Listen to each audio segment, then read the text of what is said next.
여보세요? 누구세요? 살려주세요. 제 아내가 미쳤어요. 아내가 불을 질렀어요. 여보, 지금 누구더러 미쳤다고 하는 거예요? 오늘 의사 선생님 놀이 재미있었어요? 안녕하세요. 마음 쉼터입니다. 오늘 들려드릴 이야기는 한 통의 제보로 시작되었습니다. 5살 아들이 침대 밑을 가리키며 물었습니다. 엄마 출장 갈 때마다 왜 이모는 여기서 기어 나와? 그날 밤, 저는 끔찍한 비밀을 알게 되었고, 다음날 아침 저희 집 앞에는 구급차 3대가 도착해 동네를 발칵 뒤집어 놓았습니다. 지금부터 한 여성이 겪어야 했던 지옥 같은 배신과 그녀의 처절한 복수극을 시작하겠습니다. 인천 공장에서 출발한 출장 복귀 차량이 분당의 고급 타운하우스 단지 앞에 저를 내려주었을 때 시계는 밤 9시를 간 넘기고 있었습니다. 저는 작은 캐리어를 끌며 차에서 내렸습니다. 짐을 들어주겠다는 운전기사의 친절을 정중히 거절한 것은 오랜만에 찾아온 이 고요한 밤 공기를 혼자 만끽하고 싶었기 때문입니다. 저는 우리 집 앞에 섰습니다. 남편과 제가 8년간 악착같이 모은 돈을 전부 쏟아부어 마련한 4층짜리 네오클래식 스타일의 타운하우스. 2층 침실, 창문 커튼 틈으로 새어나오는 따뜻한 노란 불빛이 제 마음을 부드럽게 녹여주었습니다. 지난 3일간 신약 생산 라인을 감독하며 쌓인 피로가 눈 녹듯 사라지는 기분이었습니다. 누가 봐도 저는 성공한 여자였습니다.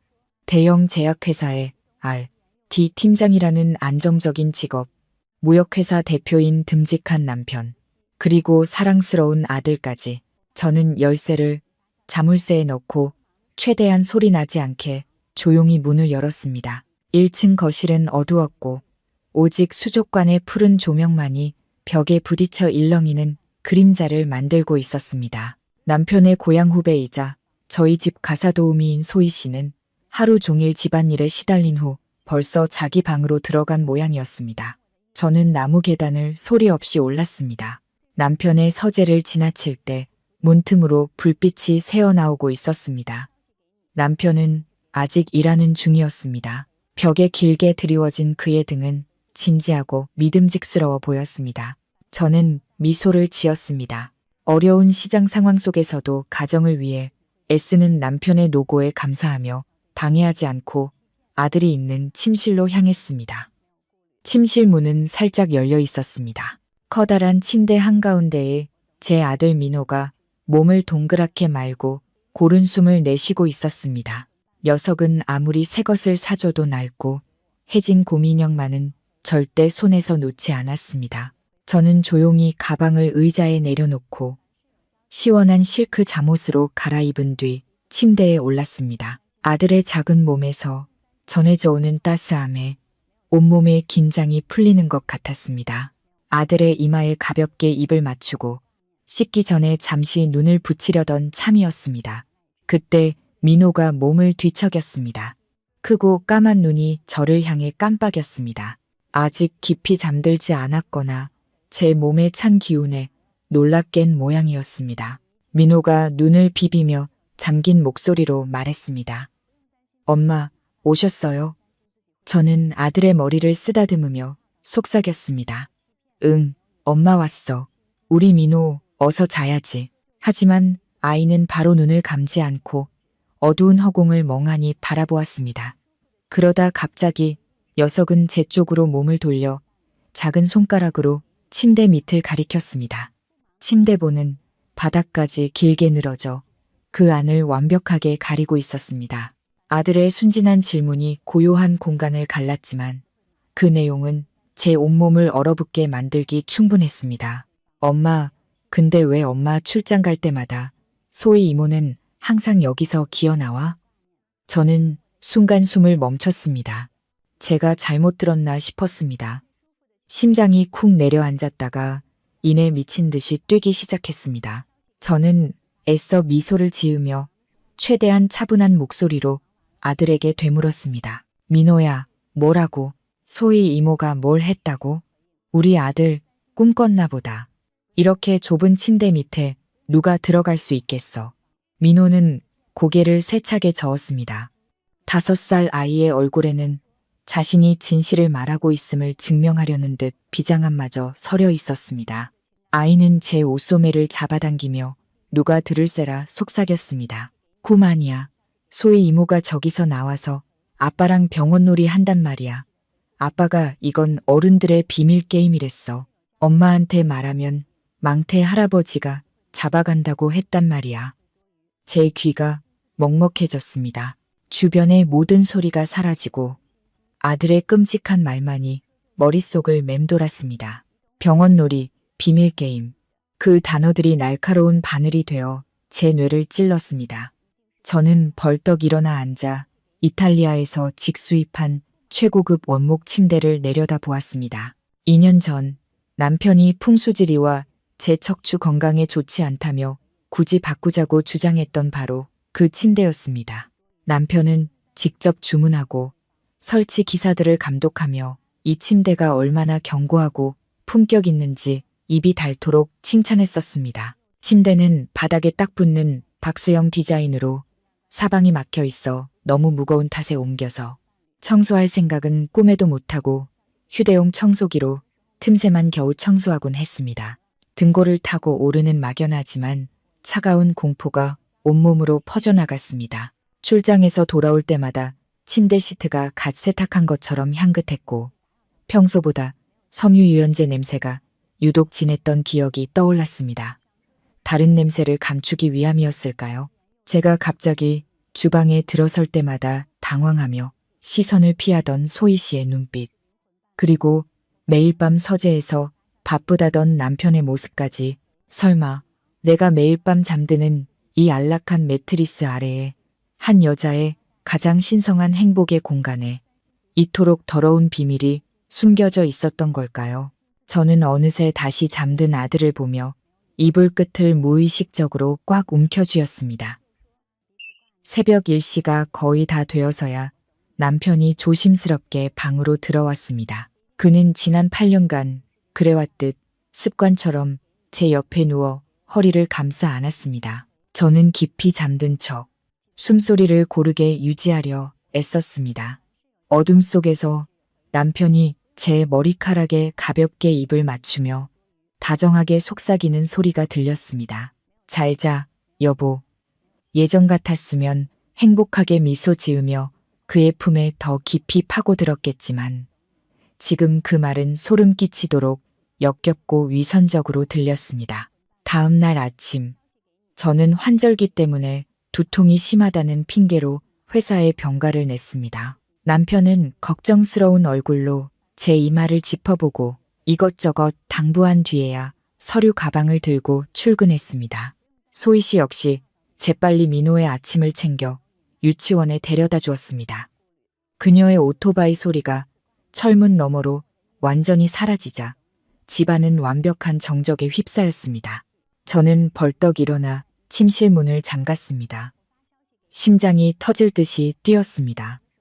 저는 증거도 없이 남편에게 따져 묻거나 머리채를 잡는 그런 유치한 여자가 아니었습니다. 저는 연구실에서 가져온 업무용 가방을 뒤져 전문가용 자외선 손전등과 소형 적외선 열 감지기를 꺼냈습니다. 원래는 공장에서 화학물질 누출이나 생물학적 흔적을 검사할 때 쓰는 장비들이었습니다.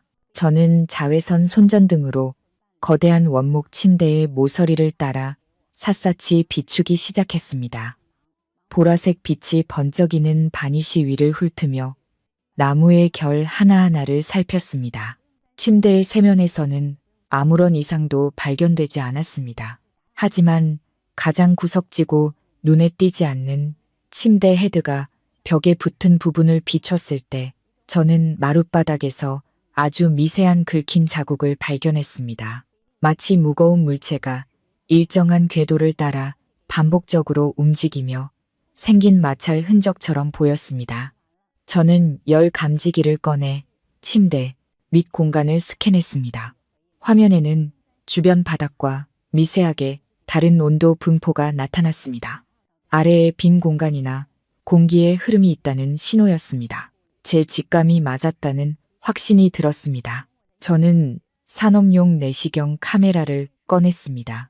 끝에 초소형 카메라가 달린 긴 케이블로 아주 좁은 틈새도 파고들 수 있는 장비였습니다. 저는 육안으로는 절대 볼 수 없는 침대 깔판과 프레임 사이의 작은 틈으로 카메라를 밀어 넣었습니다. 카메라와 연결된 스마트폰 화면에 어둠 속 희미한 영상이 나타나기 시작했습니다. 카메라 끝에 달린 LED 조명을 켜자 저는 비명을 지르지 않기 위해 손으로 입을 막아야 했습니다.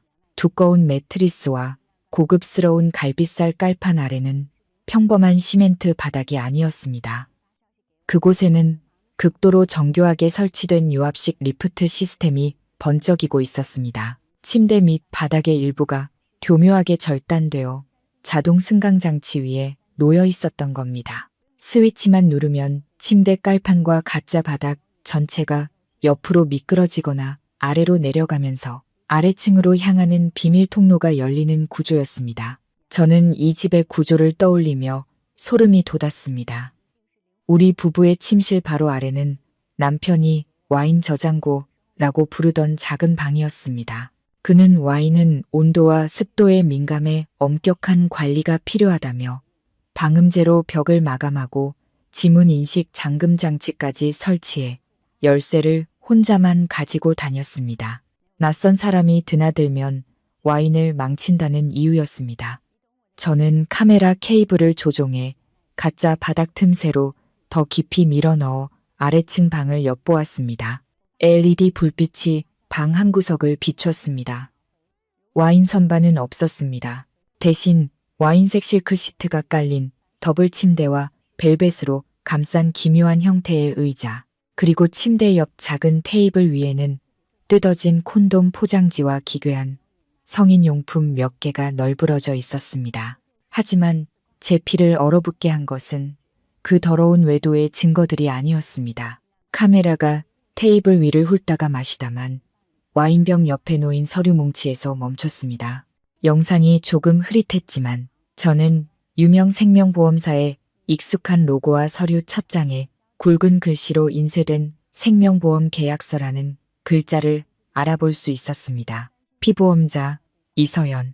귀가 먹먹해지고 등골을 따라 에어컨 바람보다 더 차가운 한기가 흘렀습니다. 이서연은 제 이름입니다. 왜 내 생명보험 계약서가 이 비밀스러운 쾌락의 방에 있는 거지? 그리고 왜 나는 이런 서류에 서명한 기억이 전혀 없는 거지? 저는 카메라를 빼내며 손을 너무 심하게 떨어 하마터면 스마트폰을 놓칠 뻔했습니다. 저는 차가운 바닥에 주저앉아 침대에 등을 기댔습니다. 이제야 깨달았습니다. 이곳은 행복의 보금자리가 아니라 우리 모자를 집어삼키려 입을 벌리고 있는 어두운 음모를 감춘 관뚜껑이었습니다. 육체적 배신은 거대한 빙산의 일각에 불과했습니다. 남편은 단순한 불륜을 저지르고 있는 게 아니었습니다. 그는 훨씬 더 끔찍한 무언가를 계획하고 있었습니다. 내 목숨이 그저 장기판의 졸 하나에 불과한 그런 무서운 게임을 말입니다. 저는 식탁에 앉아 민호에게 사과를 정성껏 깎아주는 남편을 바라보았습니다. 크리스털 샹들리의 불빛이 그의 얼굴을 비추며 한때 제가 그토록 사랑했던 높은 콧대와 깊은 눈매를 더욱 돋보이게 했습니다. 그는 여전히 변함없었습니다. 밖에서는 젠틀한 대표님, 집에서는 모범적인 아버지.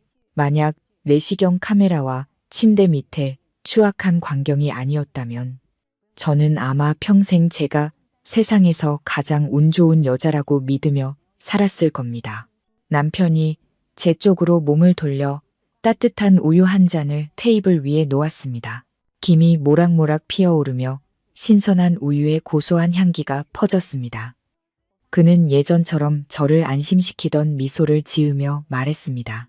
하지만 어째서인지 그 미소는 수술용 메스처럼 차갑게 느껴졌습니다. 몸 좀 녹여, 여보. 요즘 잠 잘 못 자는 것 같아서. 친구가 선물해준 귀한 자연산 꿀을 좀 탔어. 신경 안정에 좋대. 저는 우유 잔을 받아 들었습니다. 손바닥으로 온기가 전해졌지만 마음속은 한겨울처럼 추웠습니다. 신경 안정. 그 말이 저주처럼 귓가에 맴돌았습니다. 저는 잔을 입가로 가져가며 옅은 수증기 너머로 남편을 곁눈질했습니다.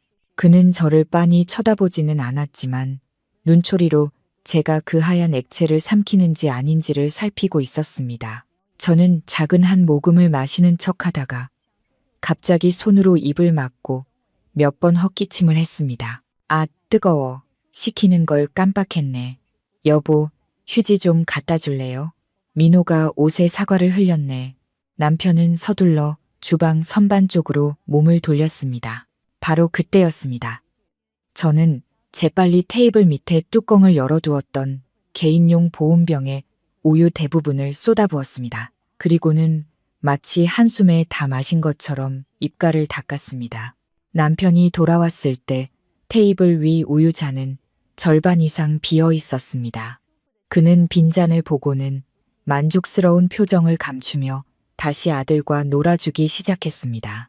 그날 밤 저는 남편의 코 고는 소리가 규칙적으로 울려 퍼지기를 기다렸다가 조용히 일어났습니다.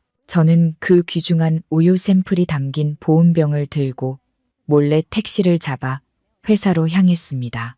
RD 팀장인 저는 개인 열쇠가 있어 언제든 연구실에 출입할 수 있었습니다. 연구실의 차가운 백색 조명 아래 저는 떨리는 손으로 우유를 시험관에 몇 방울 떨어뜨려 고성능 액체 크로마토그래피 분석을 시작했습니다. 고요한 밤중에 들리는 기계의 낮은 작동음이 마치 시한폭탄의 초침 소리처럼 들렸습니다. 컴퓨터 화면에 나타난 결과를 보고 저는 쓰러지지 않기 위해 차가운 실험대 모서리를 꽉 붙잡아야 했습니다. 자연산 꿀 같은 건 없었습니다. 대신 정신분열증 환자에게 사용되는 항정신병 약물인 리스페리돈이 극도로 정교하게 계산된 양만큼 들어있었습니다. 정상인이 장기간 복용할 경우 무기력증, 기억력 감퇴, 손발 떨림, 감정 조절 장애와 같은 증상을 유발하는 약물이었습니다. 저는 최근의 일들을 모두 퍼즐처럼 맞춰보았습니다. 열쇠를 어디에 뒀는지 자주 잊어버렸던 일, 민호에게 까닭 없이 짜증을 냈던 일, 늘 피로감에 시달렸던 일들. 이 모든 것이 업무 스트레스나 나이 탓이 아니었습니다. 저는 매일 밤 한 이불을 덮고 자는 남편에 의해 서서히 병들어가고 있었던 겁니다. 지난주 우연히 엿듣게 된 남편의 통화 내용이 떠올랐습니다. 그는 만기가 돌아온 은행 대출과 분양이 막힌 해변가 토지 때문에 누군가에게 날카롭게 소리치고 있었습니다. 그의 무역회사는 속빈 강정이었던 겁니다. 그는 무리한 투기로 엄청난 빚더미에 올라앉아 있었습니다. 그리고 아니 정확히는 수십억 원의 가치를 지닌 제 명의의 바이오 기술 특허권이 그의 유일한 구명줄이었던 셈입니다. 하지만 제 서명 없이 그 특허를 팔기 위해서는 제가 민법상 행위 무능력자가 되어야만 했습니다.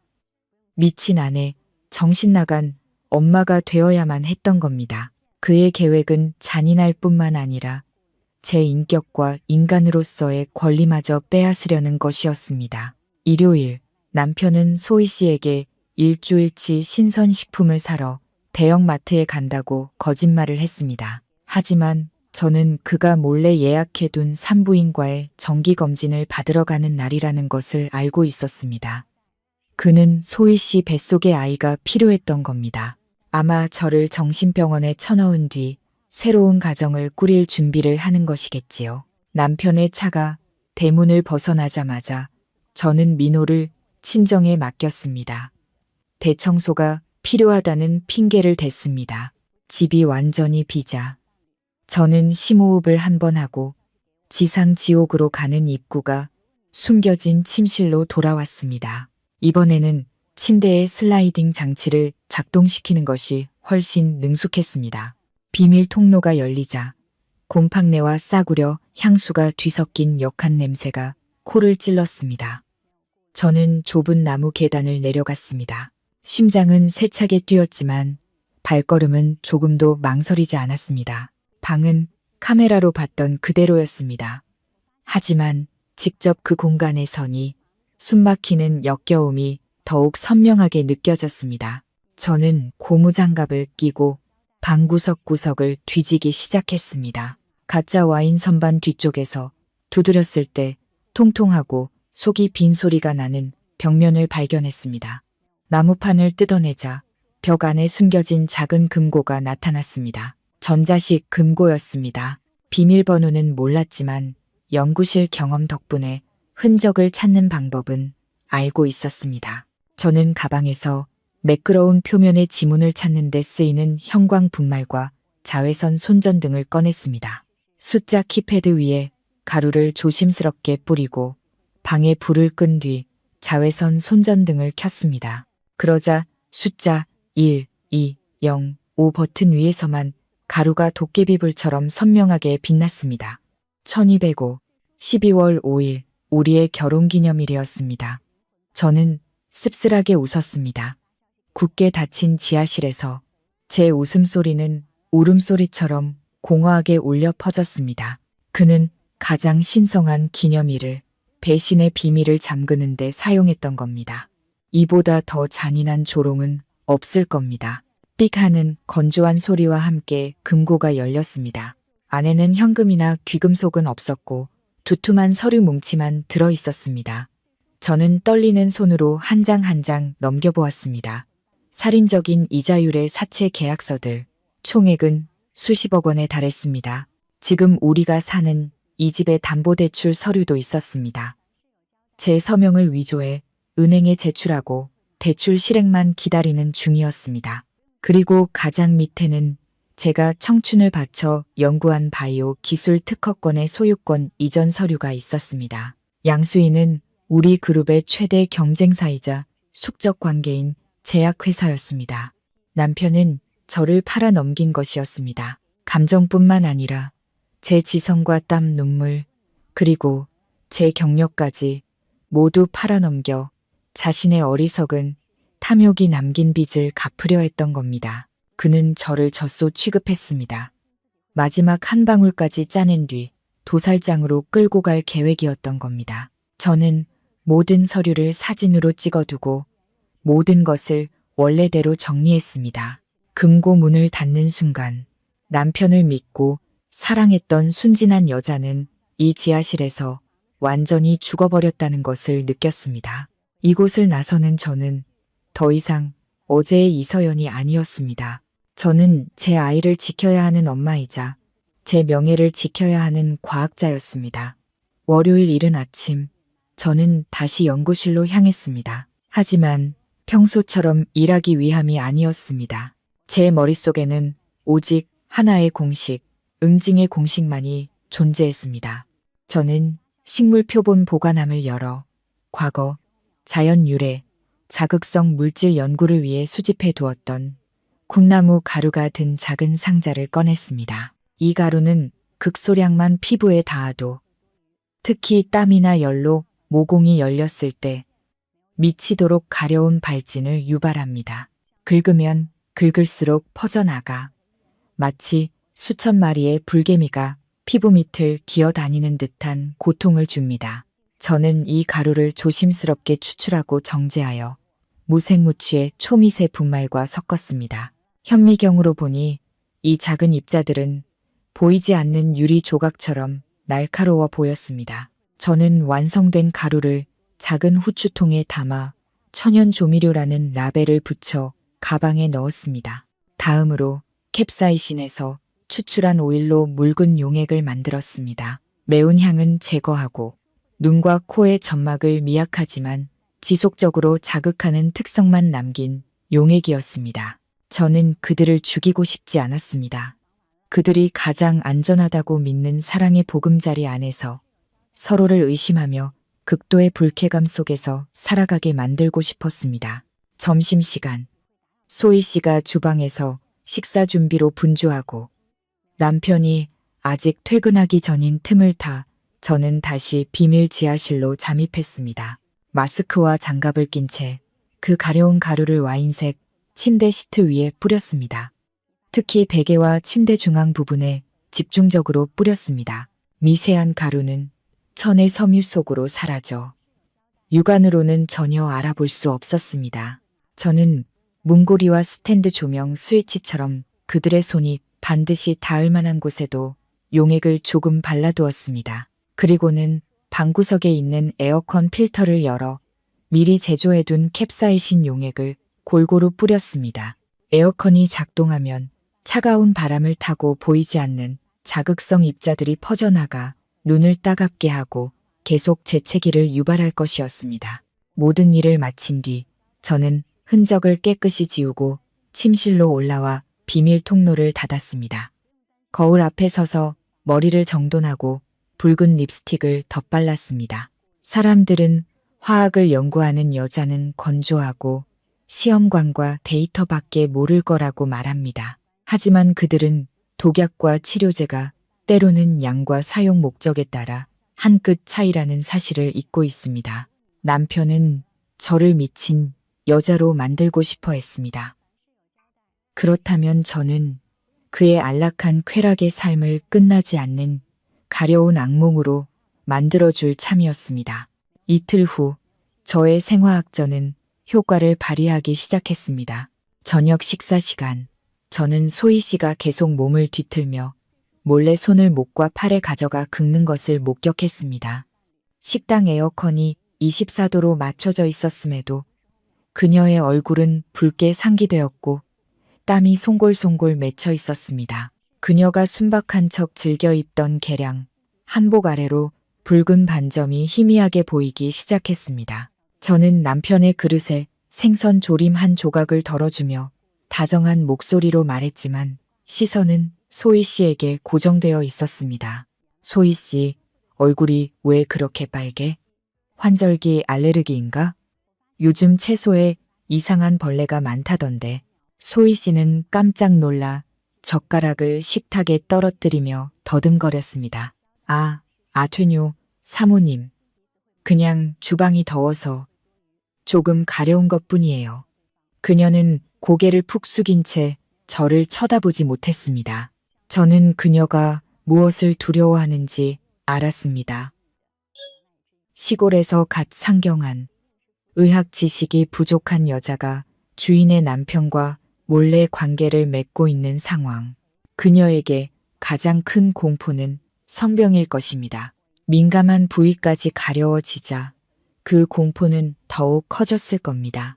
옆에 앉은 남편의 상태도 별반 다르지 않았습니다. 그의 눈은 충혈되었고 수시로 눈을 비볐으며 눈물이 찔끔찔끔 흘렀습니다. 그는 계속 재채기를 하며 코맹맹이 소리로 불평했습니다. 집 에어컨이 이상한가? 꼭 1층서, 아니 1층만 내려오면 눈이 따가워서 못 견디겠네. 남편은 하마터면 지하실에 대해 말실수를 할 뻔했습니다. 저는 순진한 척 그에게 물 한 잔을 따라주며 말했습니다. 당신 컴퓨터를 너무 오래 봐서 그런가 봐요. 내일 기사님 불러서 에어컨 전체 점검 한번 해볼까요? 근데 여보, 소희 씨가 자꾸 긁는 게 아무래도 피부병에 옮은 것 같아요.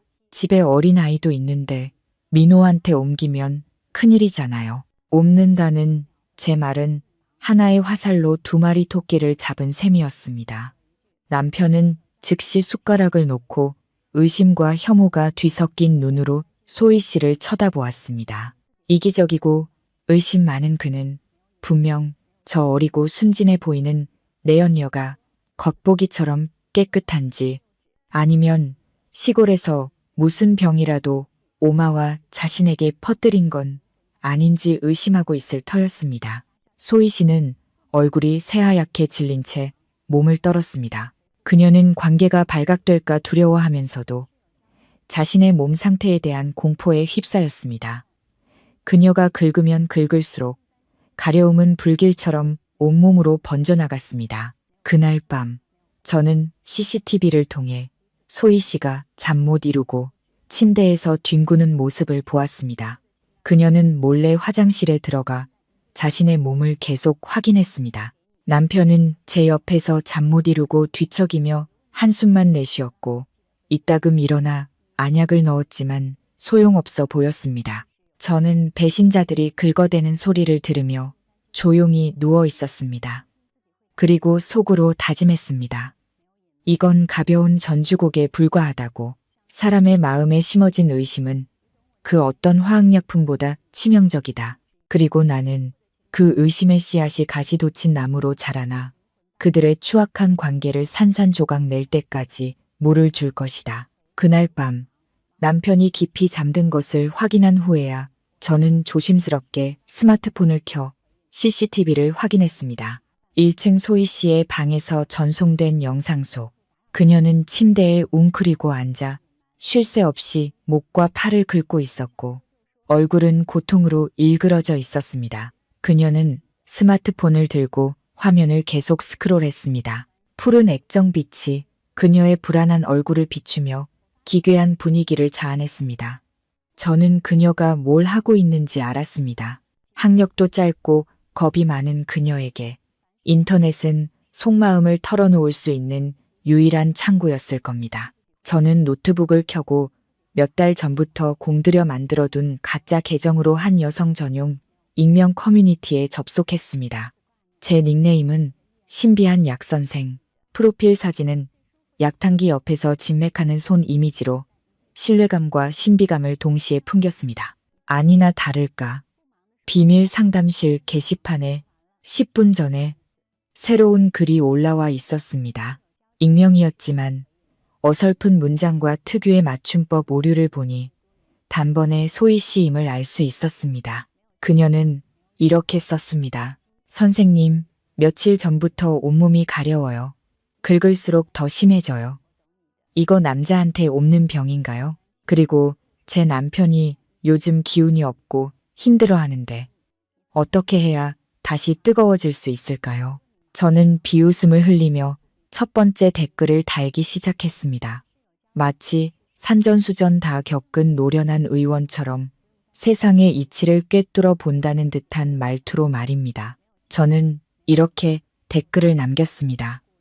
부인, 그 가려움증은 혈이 뜨거워지고 근심이 많아 사기가 침입한 탓일 수 있어. 그리고 남편분의 경우 쉽게 피로하고 식은땀을 흘린다면 신장의 양기가 허하고 혈액순환이 원활하지 않다는 신호요. 제때 치료하지 않으면 마음의 불꽃이 곧 꺼지고 다른 곳에서 즐거움을 찾게 될까 심히 염려돼요. 한의학적인 용어는 남자를 잃을지도 모른다는 소희 씨의 공포심을 정확히 파고들었고 그녀는 지푸라기라도 잡는 심정으로 제게 매달렸습니다. 몇 분 후 제게 쪽지가 도착했습니다. 소희 씨는 절박한 목소리로 애원했습니다. 선생님, 제발 저 좀 살려주세요. 무서워서 병원에는 못 가겠어요.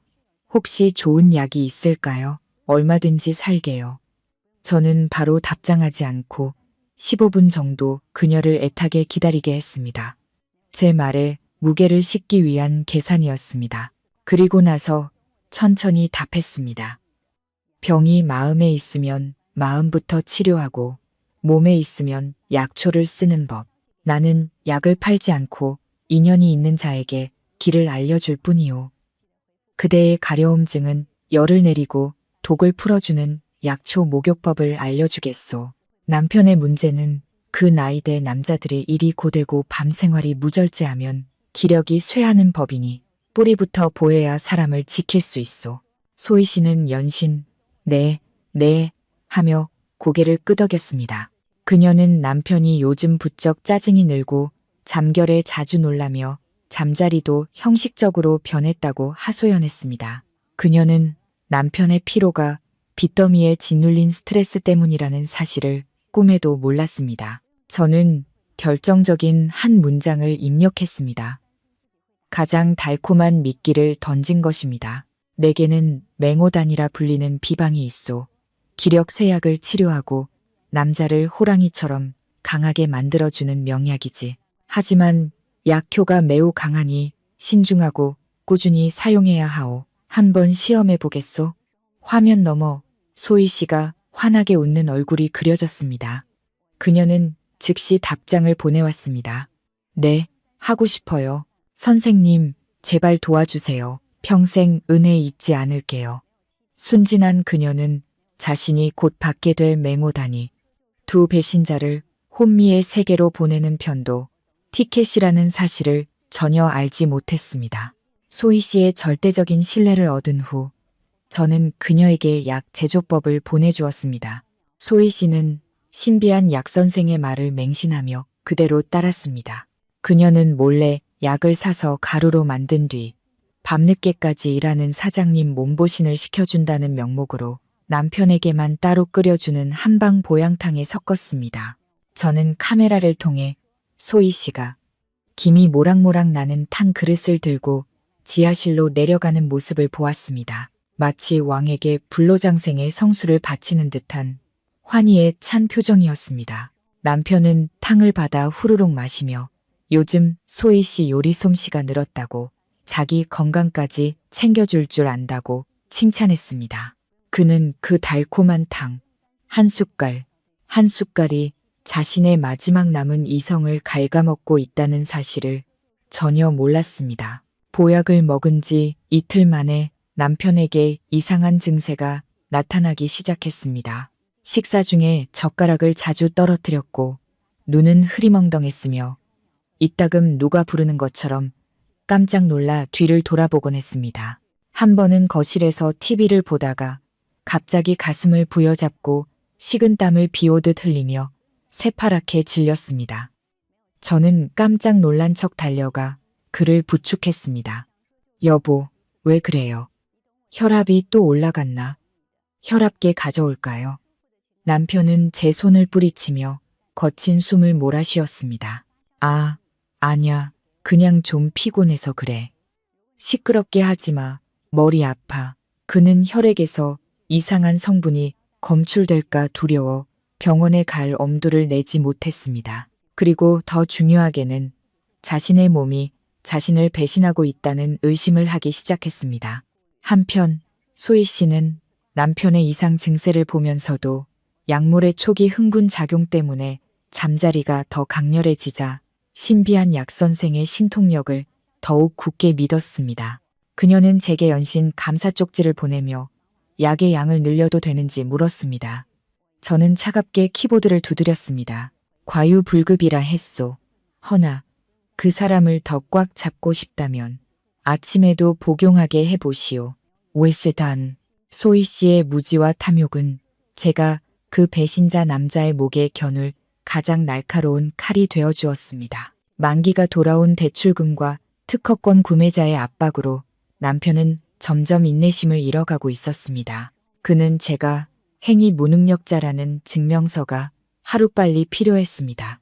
저는 그가 매일 밤 우유에 타는 하얀 가루의 양이 눈에 띄게 늘어난 것을 알아챘습니다. 예전처럼 전부 버리는 대신 저는 아주 소량만 마시기로 했습니다. 눈빛이 약간 흐릿해질 정도만. 하지만 이성은 온전히 유지할 수 있을 만큼만. 이제 제가 직접 이 비극적인 희극의 무대에 올라 그가 가장 바라는 역할, 바로 미친 아내를 연기할 때가 왔다는 것을 직감했습니다. 기회는 토요일 저녁에 찾아왔습니다. 남편이 중요한 사업 파트너 부부를 저녁 식사에 초대한 것입니다. 그들은 투자 업계에서 영향력 있는 사람들이었고 남편은 흔들리는 자신의 신용을 회복하기 위해 행복한 가정의 이미지를 이용하고 싶어 했습니다. 파티는 완벽하게 준비되었습니다. 소희 씨는 온갖 산의 진미를 나르며 분주하게 움직였습니다. 저는 검푸른 벨벳 원피스를 입고 가볍게 화장한 채 손님들과 대화를 나누었습니다. 처음에는 모든 것이 순조로웠습니다. 저는 남편의 이야기에 가끔 미소로 화답하며 조용하고 현숙한 아내 역할을 완벽하게 해냈습니다. 하지만 술 기운이 돌고 분위기가 무르익었을 때 저는 연기를 시작했습니다.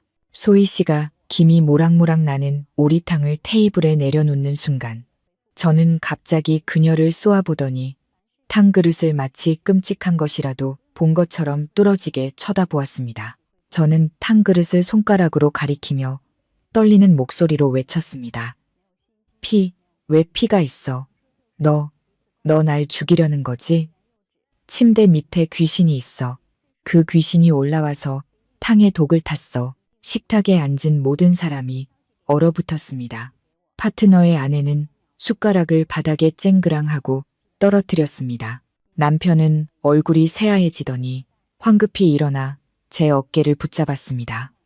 그는 애써 침착한 척했지만 당황한 기색이 역력했습니다. 서연아, 왜 그래? 피곤해서 그래. 이건 그냥 오리탕이야. 무슨 피가 있다고 그래. 저는 남편의 손을 거칠게 뿌리치고 벌떡 일어섰습니다. 그 바람에 와인잔이 엎어져 새하얀 식탁보 위로 붉은 와인이 진짜 핏자국처럼 번져나갔습니다. 저는 머리를 감싸쥐고 날카롭게 비명을 지른 뒤 식탁 밑으로 기어들어가 웅크리고 앉아 벌벌 떨었습니다. 나 잡아가지 마. 주사 놓지 마. 민호야, 엄마 좀 구해줘. 아빠는 악마야. 거실에서 놀고 있던 민호가 엄마의 비명 소리에 놀라 울음을 터뜨리며 달려와 저를 껴안았습니다. 아들이 겁에 질린 모습을 보니 가슴이 찢어지는 것 같았지만 저는 연기를 계속해야만 했습니다. 저는 아들을 살짝 밀어내고 초점 없는 눈으로 허공을 바라보았습니다. 민호가 아니야. 넌 누구야? 저리 가. 남편은 황급히 민호를 안아 소희 씨에게 넘겨 다른 곳으로 데려가게 한 뒤 비참한 남편의 얼굴로 손님들에게 변명했습니다. 죄송합니다. 두 분 정말 실례가 많았습니다. 아내가 요즘 정신적으로 좀 불안정해서 의사 말이 산후 우울증이 재발한 데다 업무 스트레스까지 겹쳐서 망상 증세가 있다고 하더군요. 제가 어떻게든 치료해보려 노력 중입니다만 파트너는 저를 안쓰럽게 쳐다보며 고개를 저었습니다.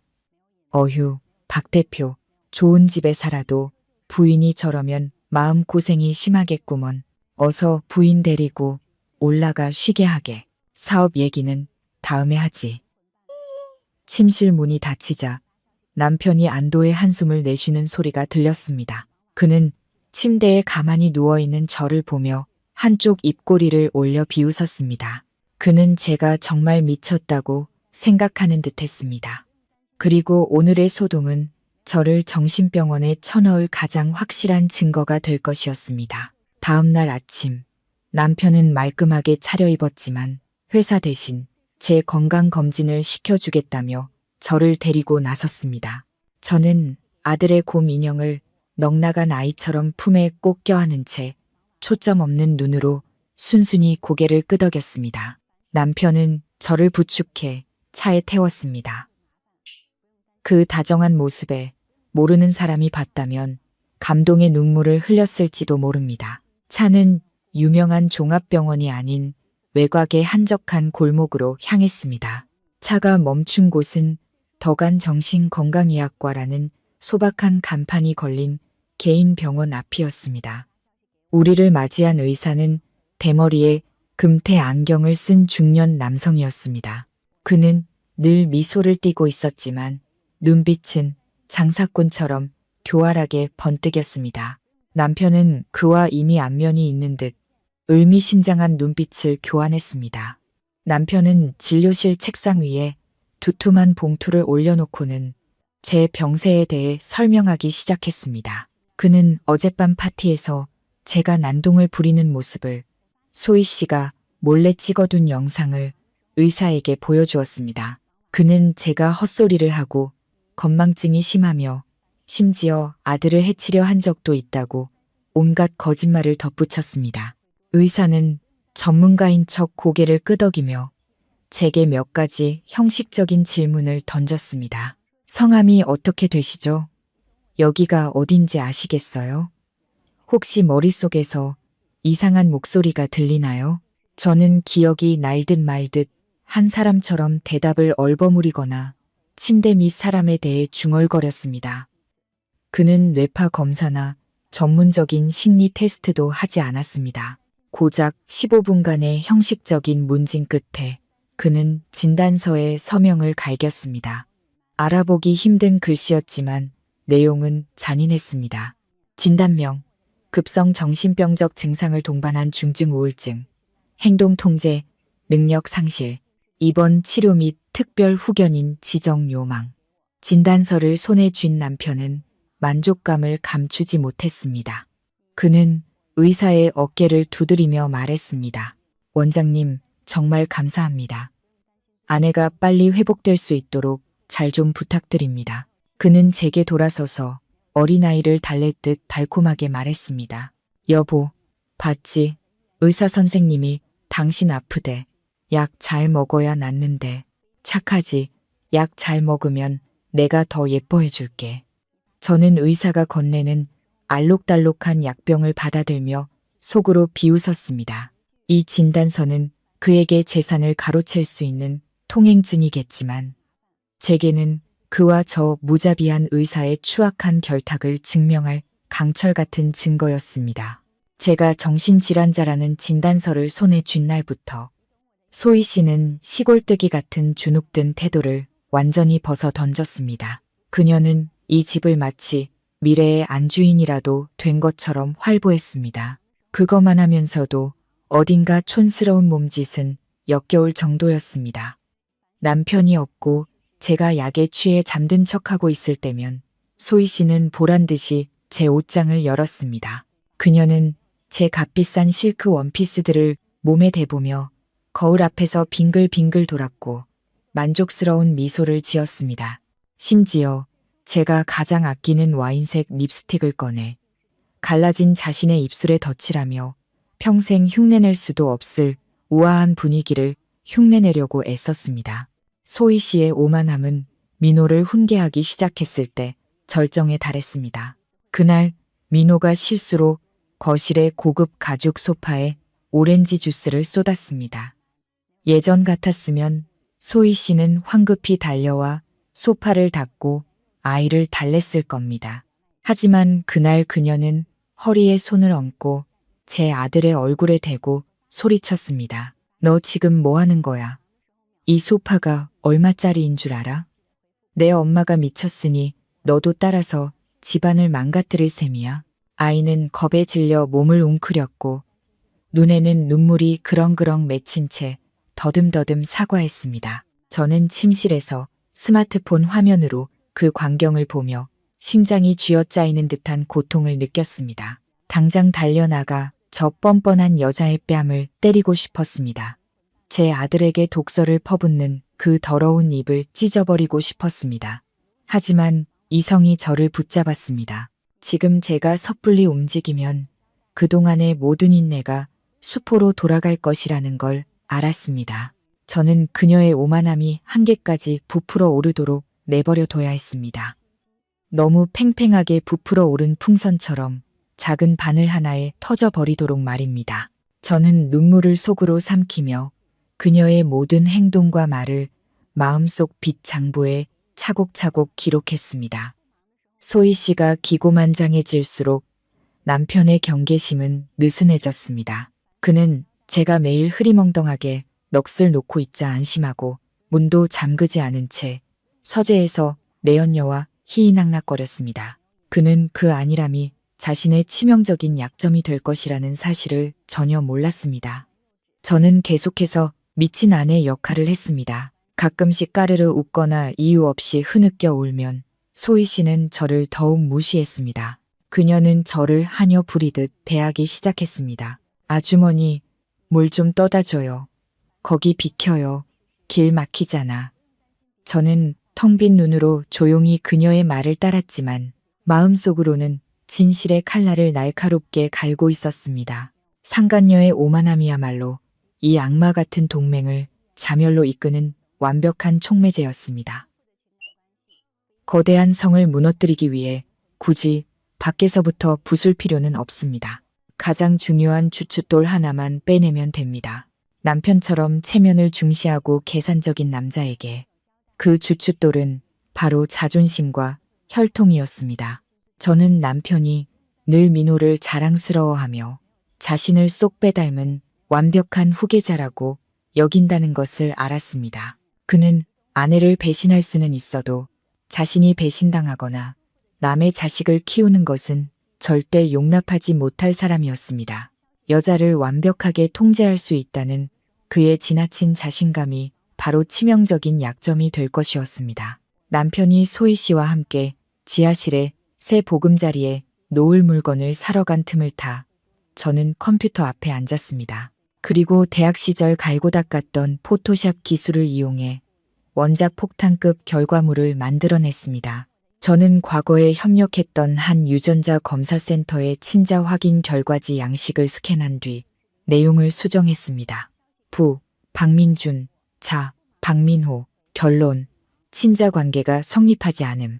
저는 심지어 센터장의 직인과 서명까지 정교하게 위조했고 진짜처럼 보이기 위해 살짝 누런빛이 도는 두꺼운 A사 용지에 인쇄했습니다. 손에 들린 이 얇은 종이 한 장이 그 어떤 독약보다 무서운 파괴력을 가지고 있다는 것을 알았습니다. 그날 밤 남편은 평소 습관처럼 잠들기 전 30분 정도 책을 읽었습니다. 그가 읽고 있던 책은 하필이면 인간관계론이었습니다. 이중적인 삶을 사는 그에게는 참으로 씁쓸한 아이러니였습니다. 저는 그가 책갈피를 끼워둔 페이지 사이에 결과지를 몰래 끼워 넣었습니다. 그리고 그가 침대 옆 테이블에서 책을 집어드는 순간 결과지가 바로 떨어지도록 각도를 맞춰 놓았습니다. 그리고는 물 한 모금을 마시고 침대에 누워 연기를 시작했습니다. 저는 이불을 머리끝까지 뒤집어 쓰고 마치 오한이 온 것처럼 몸을 떨며 의미 없는 말들을 중얼거렸습니다. 10시 30분쯤 남편이 방으로 들어왔습니다. 그는 혐오스러운 눈으로 저를 한번 쳐다보고는 침대에 올랐습니다. 그는 잠들기 전 몇 페이지를 읽을 요량으로 책을 집어 들었습니다. 두꺼운 이불 아래서 제 심장이 세차게 뛰었습니다. 1초가 1년처럼 길게 느껴졌습니다. 종이가 바스락거리는 소리가 나더니 이내 방 안에는 죽음 같은 정적이 흘렀습니다. 저는 숨도 크게 쉬지 못하고 이불 틈으로 남편을 훔쳐보았습니다. 그의 손이 멈칫하더니 A사 용지 한 장이 그의 허벅지 위로 떨어졌습니다. 그는 종이를 집어들고 미간을 찌푸리며 읽기 시작했습니다. 처음에는 의아해하던 그의 표정은 이내 경악으로 바뀌었습니다. 그는 스탠드 조명을 환하게 켜고 종이를 눈앞에 바싹 갖다 대었습니다. 마치 자신이 보고 있는 것을 믿을 수 없다는 듯이 말입니다. 그의 얼굴은 붉어졌다가 새파랗게 질렸고 급기야 분노로 검붉게 변했습니다. 그의 숨소리는 풀무질 소리처럼 거칠고 무거워졌습니다. 폭탄은 터졌습니다. 야수 같은 울음소리가 밤의 정적을 갈랐습니다. 남편은 제가 덮고 있던 이불을 거칠게 걷어내고 제 멱살을 잡아 일으켰습니다. 이 천하의 개 같은 년, 당장 일어나, 일어나. 그는 분노를 주체하지 못해 갈라진 목소리로 소리쳤습니다. 저는 멍한 표정으로 초점 없는 눈으로 그를 바라보며 더듬거렸습니다.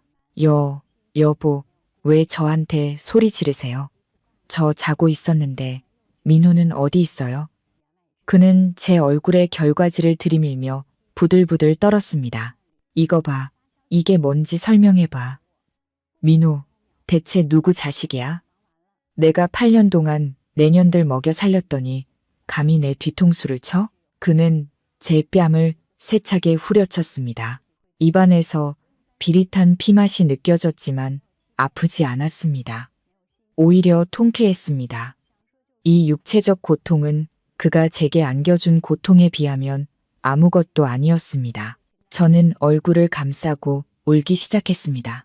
하지만 용서를 비는 울음이 아니라 미친 사람의 넉나간 울음이었습니다. 무슨 소리예요? 민호는 당신 아들이잖아요. 아니지, 참. 친절한 옆집 아저씨 아들이에요. 저는 해맑게 웃으며 넉나간 눈빛으로 말했습니다. 당신 출장 갔을 때 수도 고치러 자주 오던 그 아저씨요. 엄청 친절했어요. 사탕도 주고 돈도 줬어요. 제가 지어낸 어설픈 거짓말은 불에 기름을 붓는 격이었습니다. 남편은 이성을 잃었습니다. 그는 지적이고 단아했던 아내가 이렇게 저속한 말을 내뱉을 수 있다는 사실에 충격을 받은 듯 했습니다. 그의 머릿속에서 현모양처의 이미지는 산산조각 났고 그 자리에는 남편이 일하러 간 틈을 타 바람을 피운 난잡한 여자의 모습만이 남았습니다. 그는 제 머리채를 잡고 주먹을 치켜들었지만 이내 멈칫했습니다. 그는 저를 침대 위로 거칠게 밀치고는 상처 입은 짐승처럼 방 안을 서성였습니다. 그는 머리를 쥐어뜯으며 욕설을 중얼거렸습니다. 그는 제가 출장을 갔던 날들, 자신이 집을 비웠던 날들, 그리고 제가 그에게 냉담했던 순간들을 떠올렸습니다. 과거의 모든 기억이 의심이라는 렌즈를 통해 뒤틀리기 시작했습니다. 그는 제가 죄를 감추기 위해 미친 척을 하거나 혹은 양심의 가책 때문에 정말 미쳐버렸다고 생각하는 듯 했습니다. 어느 쪽이든 성공한 남자의 자존심은 무참히 짓밟혔습니다. 남편의 분노는 제게서 끝나지 않았습니다.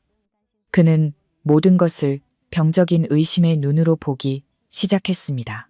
8년간 함께 살아온 학식과 지위를 갖춘 아내마저 이렇게 뻔뻔하게 자신을 배신했는데 배운 것 없는 시골뜨기 가사도우미가 정숙하리라는 보장이 어디 있겠는가.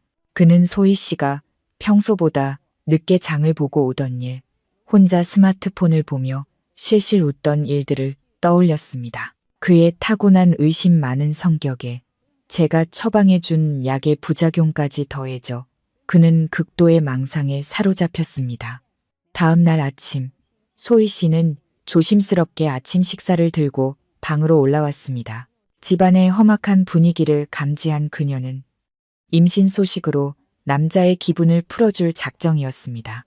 그녀는 쟁반을 내려놓고 남편의 발치에 무릎을 꿇으며 애교 섞인 목소리로 말했습니다. 오빠, 왜 그래요? 아주머니 때문에 화내지 마요. 미친 사람인데 뭘 그래요? 제가 기분 좋은 소식 알려줄게요. 그녀는 남편의 손을 잡아 자신의 배 위에 올려놓으며 교태를 부렸습니다. 저 생리가 2주나 늦었어요.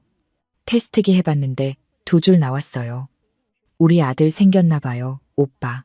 소희 씨는 남편이 기뻐하며 자신을 껴안고 행복한 미래를 약속해 줄 것이라고 생각했습니다. 하지만 남편의 반응은 그녀를 얼어붙게 만들었습니다. 그는 뜨거운 것이라도 만진 듯 손을 빼더니 칼날처럼 날카로운 눈으로 그녀를 쏘아보았습니다. 임신? 그거 네, 맞다는 보장 있어? 그의 질문은 소희 씨의 뺨을 때리는 것과 같았습니다. 그녀는 망연자실했습니다.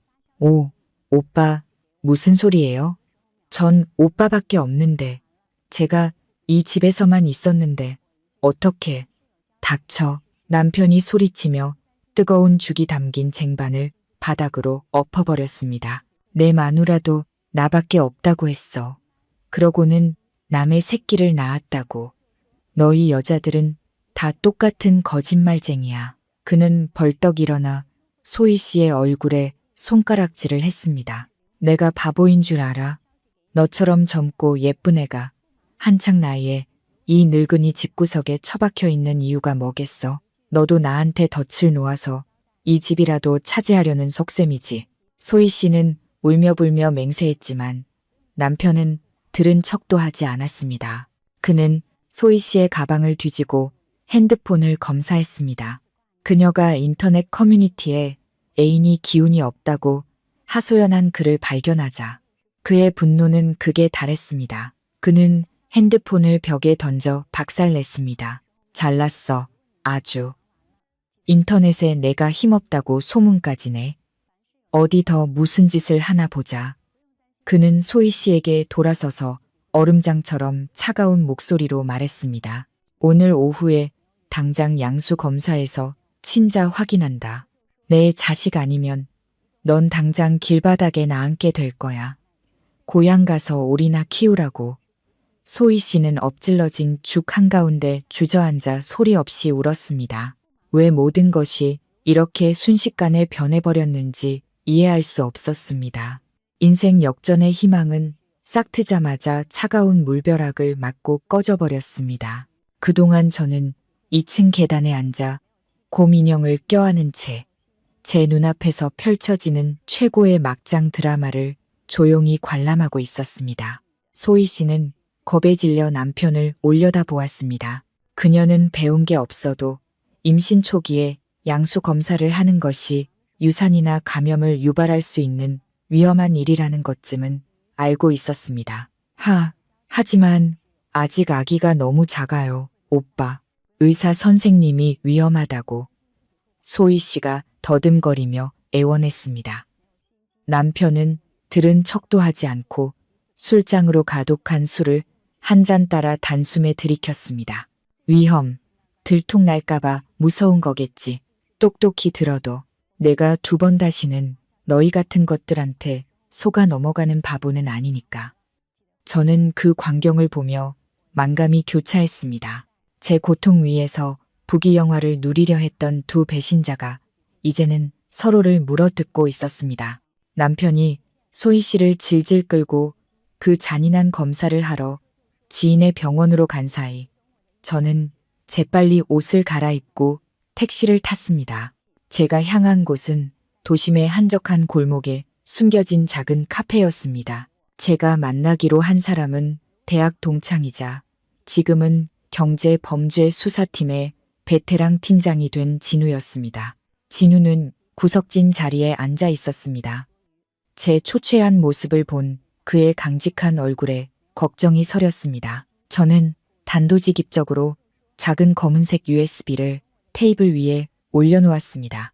그 안에는 제가 그동안 수집한 모든 것이 담겨 있었습니다. 은행 거래 내역서, 사채 계약서부터 남편이 유령 보험 계약을 통해 자금을 세탁하고 재산을 빼돌리려 파트너와 모의한 녹음 파일까지. 진우는 USB를 노트북에 꽂았습니다. 수많은 데이터를 훑어보는 그의 짙은 눈썹이 찌푸려졌습니다. 모니터 불빛이 그의 얼굴을 비추며 심각한 표정을 더욱 도드라지게 했습니다. 한참의 침묵 끝에 진우는 안경을 벗고 제 눈을 똑바로 쳐다보며 낮은 목소리로 말했습니다. 서연아, 이 경제 범죄의 증거들은 아주 확실해. 이 정도 금액과 수법이면 사기, 횡령, 자금 세탁 혐의로 기소하기에 충분해. 하지만 그는 잠시 머뭇거렸습니다. 내가 말한 독살 및 살인 미수 혐의에 대해서는 아직 직접적인 증거가 부족해. 아이난데이뇨. 내가 분석한 약물 샘플이나 침대 구조 같은 건 정황 증거일 뿐이야. 남편 변호사는 그가 직접 쓰려고 약을 샀다고 주장할 수도 있어. 저는 손에 쥔 따뜻한 찻잔의 온기로 마음을 진정시키려 애썼습니다. 저는 진우의 말이 옳다는 것을 알았습니다. 법은 추측이 아닌 명백한 증거를 요구합니다. 저는 흔들림 없는 눈으로 진우를 바라보았습니다. 알아. 그래서 내 도움이 필요해. 수사팀을 준비해줘. 24시간 안에 네가 원하는 걸 넘겨줄게. 남편과 그 여자의 입에서 직접 나오는 자백을. 진우는 걱정스럽게 저를 보았습니다. 서연아, 대체 뭘 하려는 거야? 너무 위험해. 그놈 지금 막다른 길에 몰렸어. 궁지에 몰린 쥐는 고양이를 무는 법이야. 저는 옅게 미소 지었습니다. 슬펐지만 결연한 의지가 담긴 미소였습니다. 위험한 짓 하는 거 아냐. 그냥 그들이 받아야 할 것을 돌려주는 것뿐이야. 날 믿어줘. 이 연극에는 결말이 필요하고 그 결말은 내가 쓸 거야. 저는 진우의 귀에 대고 오늘 밤의 계획을 상세히 속삭였습니다. 계획을 다 들은 진우의 얼굴에 놀라움이 스쳤다가 이내 단호한 끄덕임으로 바뀌었습니다. 그는 제 손을 힘껏 잡으며 힘을 실어주었습니다. 알았어. 팀원들을 내 집 근처에 배치해 둘게. 신호만 보내. 바로 진입할 테니까. 절대 무리하지 마. 계속 연락하고. 카페를 나서자 서울의 하늘에서 보슬비가 내리기 시작했습니다. 머리카락에 내려앉는 차가운 빗방울이 오히려 제 머리를 맑게 해주었습니다. 제게는 더 이상 물러설 곳도 물러서고 싶은 마음도 없었습니다. 이 싸움은 단순히 재산이나 명예를 지키기 위함이 아니었습니다. 우리 모자의 목숨을 지키기 위한 싸움이었습니다. 저는 택시를 잡아 그 차가운 저택으로 돌아가며 속으로 다짐했습니다. 박민준, 당신은 평생을 계산하며 살았겠지만 한 가지는 잊었군요. 폭탄의 위력을 가장 잘 아는 사람은 바로 그 폭탄을 만든 사람이란 걸. 헤이, 안오더. 남편과 소희 씨가 돌아왔을 때 집안의 공기는 장례식장처럼 무거웠습니다. 소희 씨는 힘겹게 걸었고 얼굴은 새파랗게 질려 있었으며 손으로는 아랫배를 감싸고 있었습니다. 양수 검사가 순탄치 않았거나 적어도 그녀에게 육체적, 정신적으로 엄청난 고통을 안겨준 모양이었습니다. 남편은 소파에 주저앉아 말없이 술만 들이켰습니다. 그는 이 집에서 소희 씨의 운명을 결정지을 신속 검사 결과를 기다리고 있었습니다. 제가 계단에서 내려오는 것을 본 그는 충혈된 눈으로 저를 올려다보았습니다. 그의 얼굴에는 혐오감이 역력했습니다. 하지만 평소의 광기 어린 모습과 달리 오늘 저는 단정한 흰색 원피스를 입고 머리를 단정하게 묶은 채 이상할 정도로 평온한 표정을 짓고 있었습니다. 저는 남편 앞으로 다가가 맞은편 의자에 조용히 앉았습니다.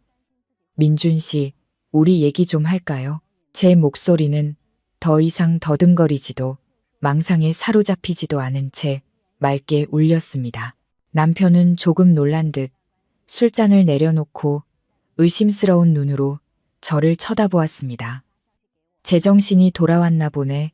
그가 비꼬며 물었습니다. 저는 고개를 끄덕이며 힘없이 미소 지었습니다. 의사 선생님이 주신 약 며칠 먹었더니 머리가 좀 맑아졌어요. 많은 것들이 기억났고 제가 당신에게 짐이 되었다는 것도 알게 됐어요. 저는 잠시 말을 멈추고 그의 표정을 살폈습니다. 그의 얼굴 근육이 약간 풀리는 것을 확인하고 결정적인 한 방을 날렸습니다. 이혼에 동의할게요. 서류에 서명하고 당신 뜻대로 요양원에 들어갈게요. 다만 한 가지 부탁이 있어요. 마지막으로 가족을 위해 저녁 식사를 준비하게 해줘요. 서로 원망하지 않고 깨끗하게 헤어지는 모습. 나중에 민호에게 보여주고 싶어요. 남편은 망연자실했습니다. 그는 모든 것이 이렇게 쉽게 해결될 줄은 몰랐을 겁니다. 그는 강제적인 수단을 써야 할지도 모른다고 생각했을 테니까요. 하지만 이제 사냥감이 제 발로 덫에 걸어 들어온 셈이었습니다. 그의 의심은 절반으로 줄었고 그 자리는 곧 막대한 재산을 손에 켭 수 있다는 광적인 기쁨으로 채워졌습니다. 그는 승리의 미소를 애써 감추며 한숨을 쉬는 척 말했습니다. 당신이 그렇게 생각해주니 다행이네. 나도 이러고 싶었던 건 아니야. 다 당신 병 때문에 그런 거니. 좋아, 오늘 저녁은 당신이 준비해 소이더러 도우라고 할게. 저녁 식사는 따뜻한 노란 조명 아래에서 진행되었습니다. 식탁에는 남편이 예전에 좋아했던 된장찌개와 갈비찜, 그리고 몇 가지 반찬들이 올라왔습니다. 저는 식탁머리에 앉아 남편과 민호에게 음식을 덜어주었습니다. 마치 아무런 배신도 없었던 것처럼 다정하게 말입니다. 소희 씨는 쭈뼛거리며 옆에 서서 마지못해 시중드는 역할을 했습니다. 그녀는 두려움과 질투가 뒤섞인 눈으로 저를 쳐다보았습니다. 남편은 맛있게 식사를 했습니다. 마음의 짐을 덜어서인지 아니면 이른 승리의 축배라고 생각해서인지 모르겠습니다. 많이 먹어요. 이 갈비찜 오후 내내 푹 고아서 만든 거예요. 제가 부드럽게 말했습니다. 남편은 고개를 끄덕이며 우물거렸습니다. 오랜만에 당신이 제대로 된 밥상을 차렸네. 요양원 가서도 병 잘 치료해. 민호 데리고 자주 면회 갈게. 저는 미소 지었지만 마음은 얼음장처럼 차가웠습니다. 식사가 끝나고 저는 설거지를 했습니다. 남편은 거실에서 담배를 피웠습니다. 그의 기분은 눈에 띄게 들떠 있었습니다. 그는 변호사에게 전화를 걸어 내일 아침 이혼 및 재산 이전 서류를 준비하라고 지시했습니다. 저는 쏴 하는 물소리에 심장 소리를 감추며 설거지를 했습니다. 모든 것을 마치고 손을 닦고 거실로 나갔습니다. 저를 본 남편은 주방으로 가더니 잠시 후 오렌지 주스 한 잔을 들고 나왔습니다. 고급 유리잔에 담긴 신선한 오렌지 주스는 얇게 썬 오렌지 조각으로 장식되어 먹음직스러워 보였습니다. 기운 차리게 이거 마셔. 방금 내가 직접 짠 건데 의사 선생님이 당신 먹으라고 준 비타민도 좀 탔어. 남편이 제게 잔을 건넸습니다. 그의 눈은 저를 뚫어지게 쳐다보며 잔인한 재촉의 빛을 띠고 있었습니다. 저는 이 주스 잔에 비타민뿐만 아니라 그가 가진 모든 신경 안정제와 수면제가 대량으로 들어있다는 것을 알았습니다. 이 한 잔은 저를 영원히 깨어나지 못하는 깊은 잠에 빠뜨리거나 혹은 영혼 없는 식물인간으로 만들어버리기에 충분한 양이었습니다. 그는 오늘 밤 제가 어떤 소란도 피우지 않기를 바랐습니다. 혹은 더 나아가 우울증으로 인한 자살로 위장하려 했을지도 모릅니다. 저는 잔을 받아들었습니다. 차가운 유리잔의 냉기가 손끝으로 전해졌습니다. 저는 잔을 코에 가져다 대었습니다. 진한 오렌지 향이 다른 모든 맛을 감추고 있었습니다. 저는 남편을 올려다보며 엉뚱한 질문을 던졌습니다. 민준 씨, 만약 시간을 되돌릴 수 있다면 그때도 나와 결혼했을까요? 남편은 잠시 놀라더니 이내 비웃으며 말했습니다. 뜬금없이 무슨 소리야? 어서 마시고 잠이나 자. 저는 고개를 끄덕이고 잔을 입으로 가져갔습니다. 저는 큰 한 모금을 머금었지만 삼키지는 않았습니다. 입안에 가득 찬 액체, 약의 쓴맛이 혀끝에서 녹아내리기 시작했습니다. 속이 안 좋아. 저는 입을 막고 1층 화장실로 달려가 문을 쾅 닫고 잠갔습니다. 저는 변기에 오렌지 주스를 뱉어내고 증거를 없애기 위해 물을 세차게 내렸습니다. 그리고는 거울 속 제 얼굴을 보며 계속 입을 헹궜습니다. 제 눈은 더 이상 순종적이지 않은 날카로운 빛으로 번뜩이고 있었습니다. 저는 드레스 주머니에서 스마트폰을 꺼내 진우에게 짧은 메시지를 보냈습니다. 물고기가 덫에 걸렸음. 15분 후 실행. 밖에서 남편이 문을 두드렸습니다. 서연아, 왜 그래? 문 열어. 저는 일부러 헛구역질 소리를 내며 약에 취한 사람처럼 혀 꼬부라진 목소리로 소리쳤습니다. 어지러워. 나 여기서 좀 누워 있을래. 들어오지 마. 제 목소리를 들은 남편은 안심한 듯 했습니다. 그는 약효 한 번 빠르네. 저기서 뻗어 있으니 속 시원하군. 하고 중얼거렸습니다. 그의 발소리가 멀어졌습니다.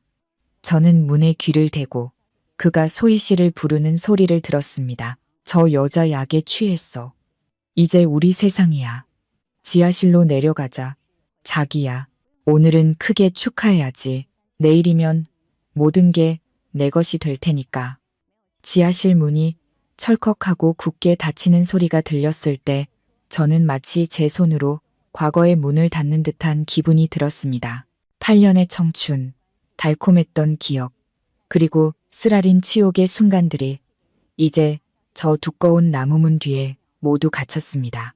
저는 어둠 속에서 차가운 문 위에 손을 얹은 채 가만히 서 있었습니다. 아래에서 들려오는 발소리와 요란한 웃음소리에 귀를 기울였습니다. 그들은 쾌락의 천국으로 들어간다고 생각했겠지만 그 천국이 얇은 마룻바닥 하나를 사이에 둔 지옥이라는 사실은 꿈에도 몰랐을 겁니다. 저는 심호흡으로 미친 듯이 뛰는 심장을 진정시키고 벽에 걸린 유화 뒤에 숨겨진 스마트홈 시스템 제어판으로 다가갔습니다. 저는 떨리는 손으로 유압 시스템의 주 전원 스위치를 내렸습니다. 웅 하던 작은 모터 소리가 멈췄습니다. 리프트가 완전히 무력화된 것입니다. 이제 그 지하실은 아무도 들어갈 수도 나올 수도 없는 완벽한 밀실이 되었습니다. 저는 주머니에서 며칠 전부터 전기 회로를 개조해둔 환풍 시스템 리모컨을 꺼냈습니다. 이 고출력 환풍기는 신선한 공기를 주입하는 대신 제가 환풍구에 미리 설치해둔 특수 가스통의 연기를 역으로 빨아들일 것이었습니다. 그것은 화재 현장처럼 보이지만 실제로는 질식을 유발하지 않는 차가운 이산화탄소와 식물성 최루액이 섞인 가스였습니다. 저는 시작 버튼을 눌렀습니다. 악마의 한숨 같은 하는 소리가 작게 울렸습니다. 저는 차갑고 하얀 연기가 틈새를 비집고 들어가 아래층의 호화로운 방을 서서히 채우는 광경을 상상했습니다. 욕망과 향수 냄새로 이미 숨막히던 그 좁은 공간은 이제 더욱 짙은 공포로 가득 찰 것이었습니다. 저는 발코니로 나갔습니다. 밤바람이 제 마음속에서 타오르는 열기와는 대조적으로 시원하게 불어왔습니다. 저는 한적한 거리를 내려다 보았습니다. 쓸쓸한 가로등 불빛 아래 저는 속으로 다짐했습니다. 박민준, 당신이 날 진흙탕에 쳐넣고 싶어 했으니 오늘 내가 당신에게 산채로 묻히는 기분이 어떤 건지 똑똑히 느끼게 해주지. 저는 다시 침실로 돌아와 침대 가장자리에 앉아 지하실 카메라와 연결된 태블릿 PC를 켰습니다.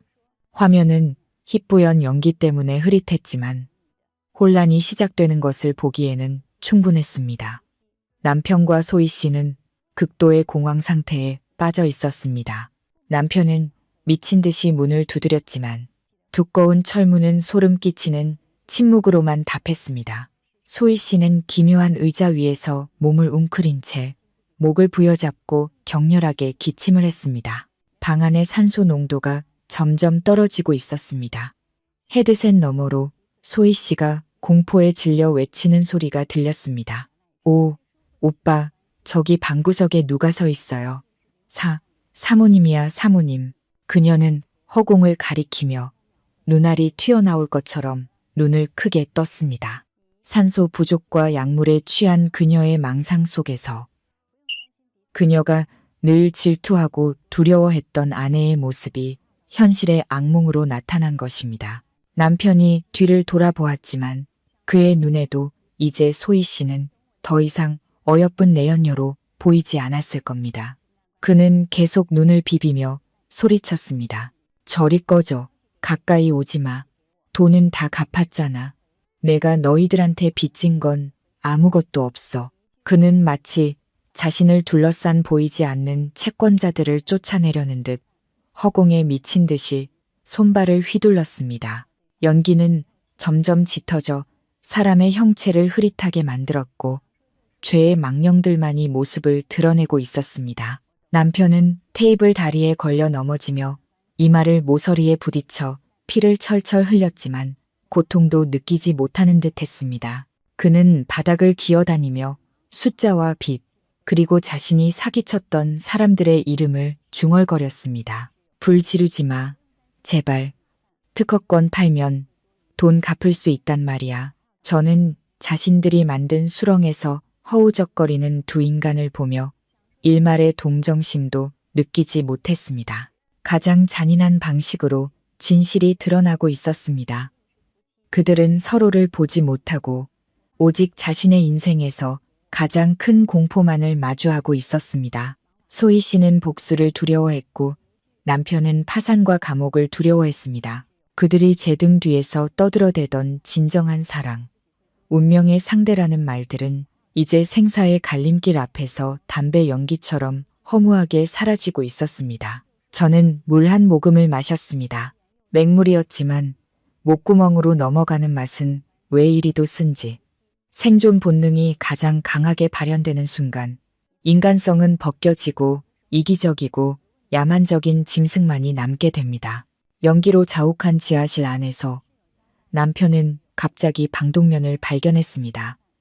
그것은 제가 잔인한 미끼로 일부러 와인 진열장 안에 남겨둔 유일한 도구였습니다. 그는 달려가 팔꿈치로 유리를 깨고 방독면을 움켜쥐었습니다. 하지만 소희 씨 역시 그 희미한 희망의 빛을 보았고 달려들어 남편의 손에서 방독면을 빼앗으려 했습니다. 이거 놔. 내가 내 남편이야. 네가 나한테 양보해야지. 남편이 소리치며 소희 씨의 배를 세차게 걷어찼습니다. 그는 한때 그토록 고대했던 후계자의 존재 따위는 잊어버린 지 오래였습니다. 지금은 자신의 목숨이 최우선이었습니다. 소희 씨는 뒤로 나자빠졌지만 손으로는 방독면 끈을 놓지 않은 채 눈물로 절규했습니다. 이 나쁜 놈, 내 자식까지 죽일 셈이야. 이 비겁한 인간, 나랑 내 아이 지켜준다며 이제 와서 혼자 살겠다고? 몸싸움을 벌이는 동안 가장 어두운 비밀들이 폭포수처럼 쏟아져 나왔습니다. 소희 씨는 울며 소리쳤습니다. 당신이 시켰잖아. 사모님 미치게 만들라고. 약탈하고 한 게 누구인데. 재산 뺏으려고 연기하라고 한 것도 당신이잖아. 이제 와서 날 불 속에 버리고 가겠다고? 남편도 지지 않았습니다. 그는 소희 씨의 뺨을 후려쳐 입가에서 피가 흐르게 만들었습니다. 닥쳐, 이 탐욕스러운 년, 내가 모를 줄 알아? 네가 나한테 흥분제 먹여서 조종하려고 한 거 다 안다고. 내 뱃속의 애가 내 애라는 보장은 있어? 혹시 동네 배달부 놈 애 아니야? 그들의 모든 대화는 녹음 시스템을 통해 칼날보다 더 날카롭게 기록되고 있었습니다. 남편은 소희 씨가 돈을 탐냈다고 비난했고, 소희 씨는 남편이 사기, 자금 세탁, 아내 살해를 모의했다고 폭로했습니다. 그들은 서로의 가면을 무자비하게 벗겨내며 오랫동안 공들여 포장했던 위선을 스스로 무너뜨렸습니다. 서로 빼앗으려던 방독면은 결국 반으로 찢어져 그들의 썩어빠진 관계처럼 쓸모없는 쓰레기가 되어버렸습니다. 저는 라이브 스트리밍 프로그램이 방송 중 상태를 표시하는 컴퓨터 화면을 보았습니다. 안정적인 연결. 지하실 영상은 연기 때문에 흐릿했지만 거친 숨소리와 욕설까지 생생하게 들리고 있었습니다. 이 방송 링크는 제가 신중하게 선택한 수신자 목록에 이미 전송되었습니다. 제 특허권을 노리던 경쟁사 임원진, 남편이 늘 모범적인 가장 행세를 하던 입주민 단톡방, 그리고 가장 중요하게는 진우의 개인 이메일로 말입니다. 화면 속에서 분노와 공포로 일그러진 얼굴의 남편이 소희 씨에게 소리치고 있었습니다. 내가 은행 대출 서류까지 위조했어. 이 집까지 담보로 잡혔다고. 다 누구 때문인데. 너 때문이야. 그런데 이제 와서 날 죽이겠다고. 머리가 헝클어지고 옷이 찢어진 소희 씨도 기침을 하며 맞받아쳤습니다. 당신은 사기꾼이야. 아내도 속이고 나도 속였어. 부자인 척하더니 완전 빚쟁이였잖아. 당신 증오해. 입주민 단톡방에 라이브 채팅창에 댓글이 쏟아지기 시작했습니다. 놀라움, 분노, 혐오의 이모티콘이 연달아 올라왔습니다. 세상에, 저 사람 박 대표 맞아요? 끔찍하다. 저런 짐승 같은 인간일 줄이야. 사모님, 너무 불쌍하다. 악마랑 같이 살았네. 남편이 수년간 공들여 쌓아올린 성공한 사업가. 행복한 가장의 이미지는 단 몇 분 만에 완전히 무너져 내렸습니다. 그는 명예뿐만 아니라 스스로 자신의 경력에 사형 선고를 내린 셈이었습니다. 경쟁사는 이 광경을 보고 즉시 모든 거래를 취소하고 오히려 사기 혐의로 그를 고소할 것이었습니다. 저는 헤드셋을 벗어 책상에 내려놓았습니다. 이게 제가 당신에게 주는 마지막 선물이에요. 민준 씨, 유명해지고 싶어 했잖아요. 오늘 온 세상이 당신의 이름을 알게 될 거예요. 역사상 가장 비열한 배신자의 이름으로 말이죠. 컴퓨터 스피커에서 터져 나오는 비명과 기침 소리가 뒤섞인 혼돈 속에서 저는 스마트폰을 들었습니다. 차가운 화면을 가볍게 쓸어 남편의 번호를 눌렀습니다. 지난 10년간 닳도록 외웠던 번호, 늦은 저녁이면 늘 기다려지던 그 번호였습니다. 전화벨 소리가 연기로 가득 찬 지하실의 좁은 공간에서 기괴하고 날카롭게 울려 퍼졌습니다. 카메라 화면을 통해 남편이 화들짝 놀라는 모습이 보였습니다.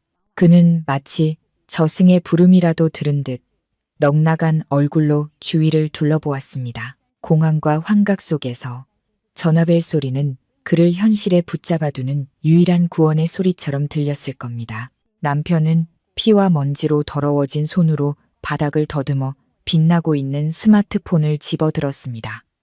그는 전화기를 귀에 대고 갈라진 목소리로 외쳤습니다. 여보세요? 누구세요? 살려주세요. 불이야. 제 아내가 미쳤어요. 아내가 불을 질렀어요. 저는 침실에 안락의자에 앉아 시원한 물 한 모금을 마셨습니다.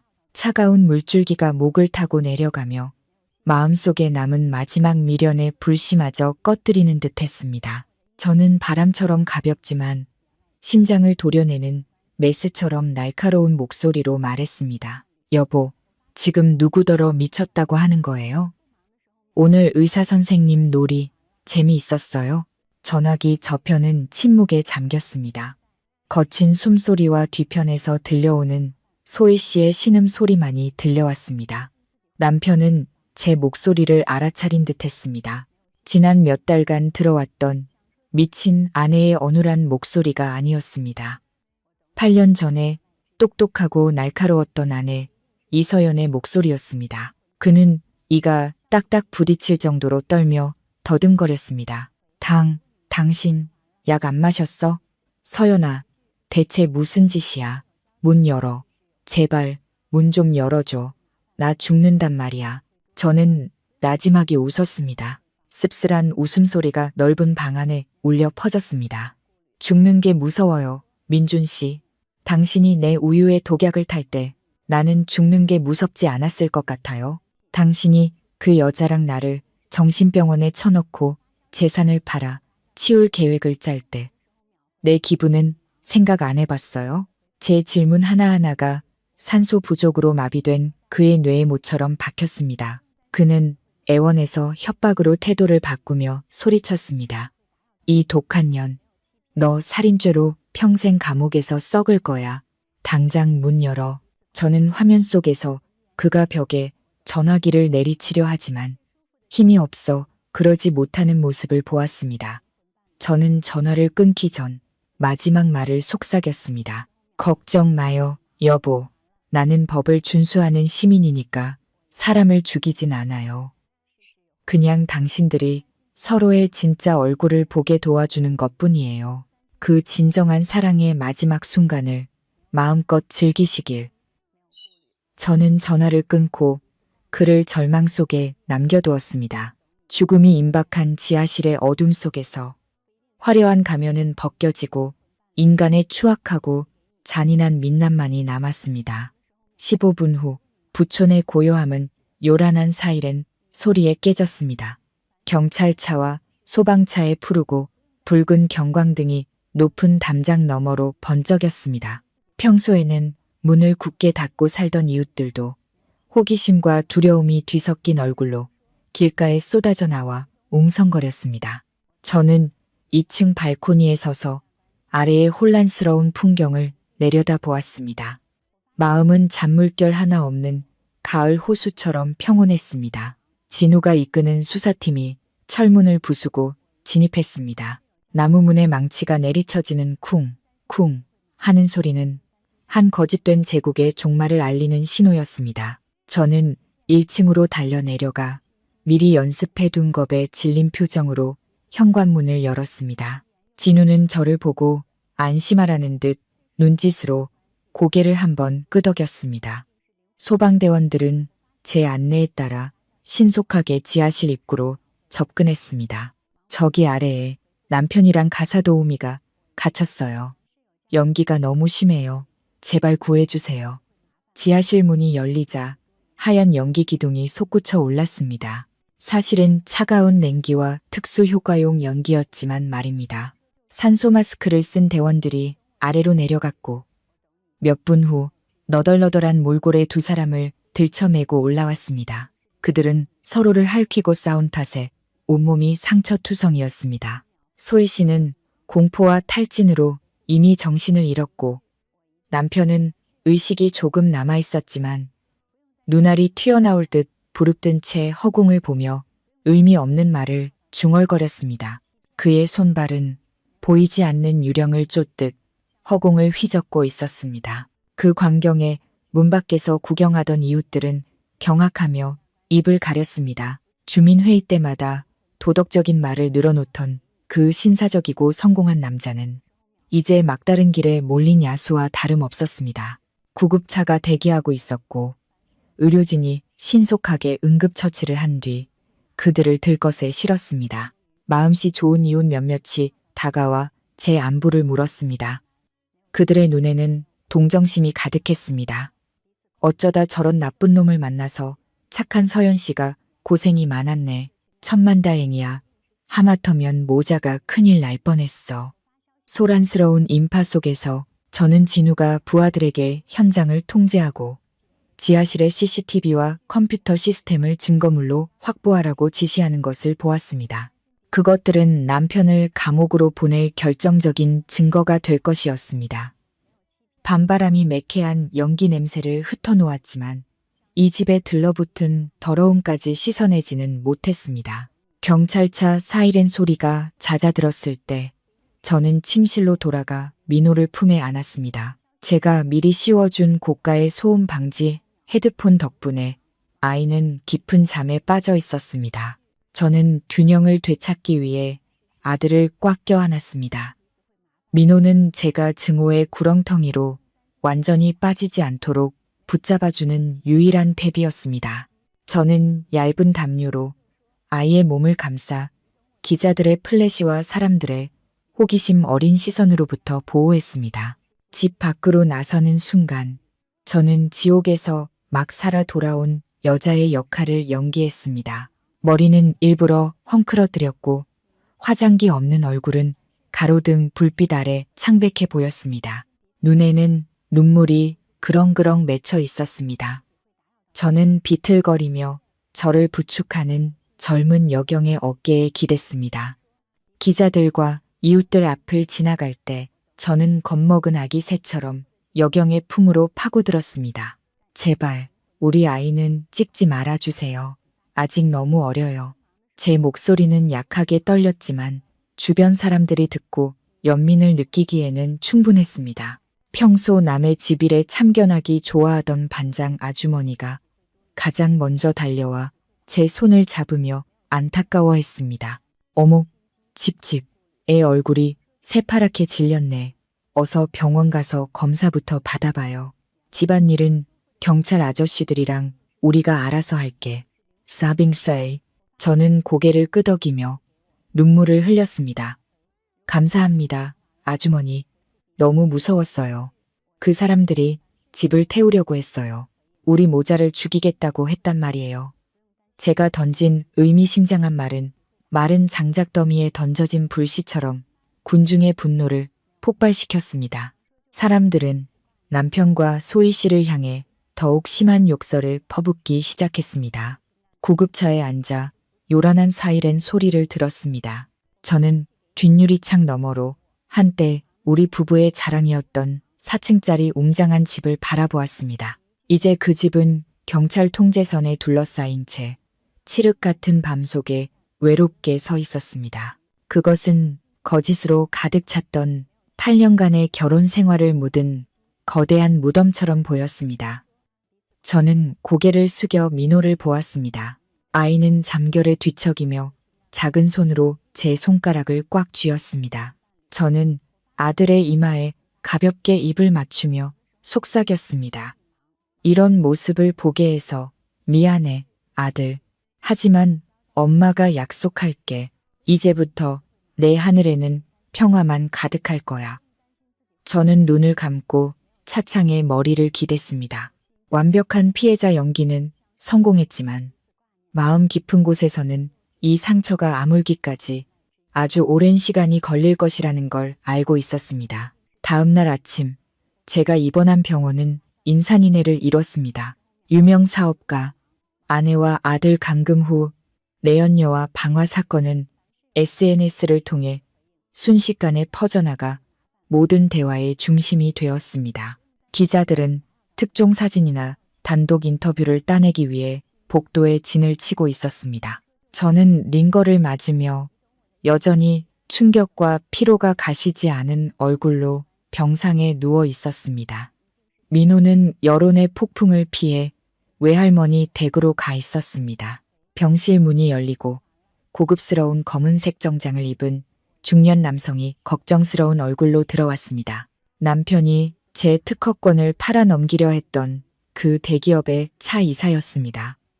그는 덩치 큰 경호원 2명을 대동하고 값비싼 수입 과일 바구니를 들고 있었습니다. 저를 보자마자 그는 어색한 비즈니스 미소를 지었습니다. 이 팀장님, 안 좋은 소식 듣고 바로 달려왔습니다. 몸은 좀 어떠십니까?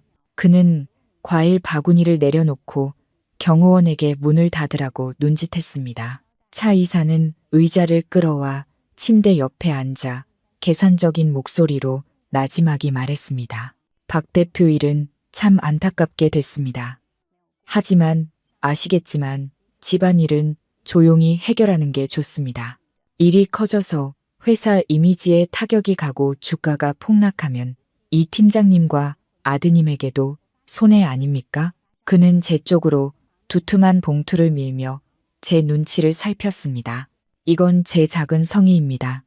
경찰 진술을 다시 한번 생각해 주시길 바랍니다. 단순 누전 사고였다고 말씀해 주십시오. 박 대표는 제가 잘 처리해서 감형받고 심리치료를 받도록 돕겠습니다. 저는 테이블 위의 봉투와 차 이사의 얼굴을 번갈아 보았습니다. 경멸감이 치밀어 올랐습니다. 돈 있는 자들은 진실과 정의마저도 돈으로 살 수 있다고 믿는 모양입니다. 저는 천천히 몸을 일으켜 링거 바늘을 뽑았습니다. 피가 조금 흘렀지만 신경 쓰지 않았습니다.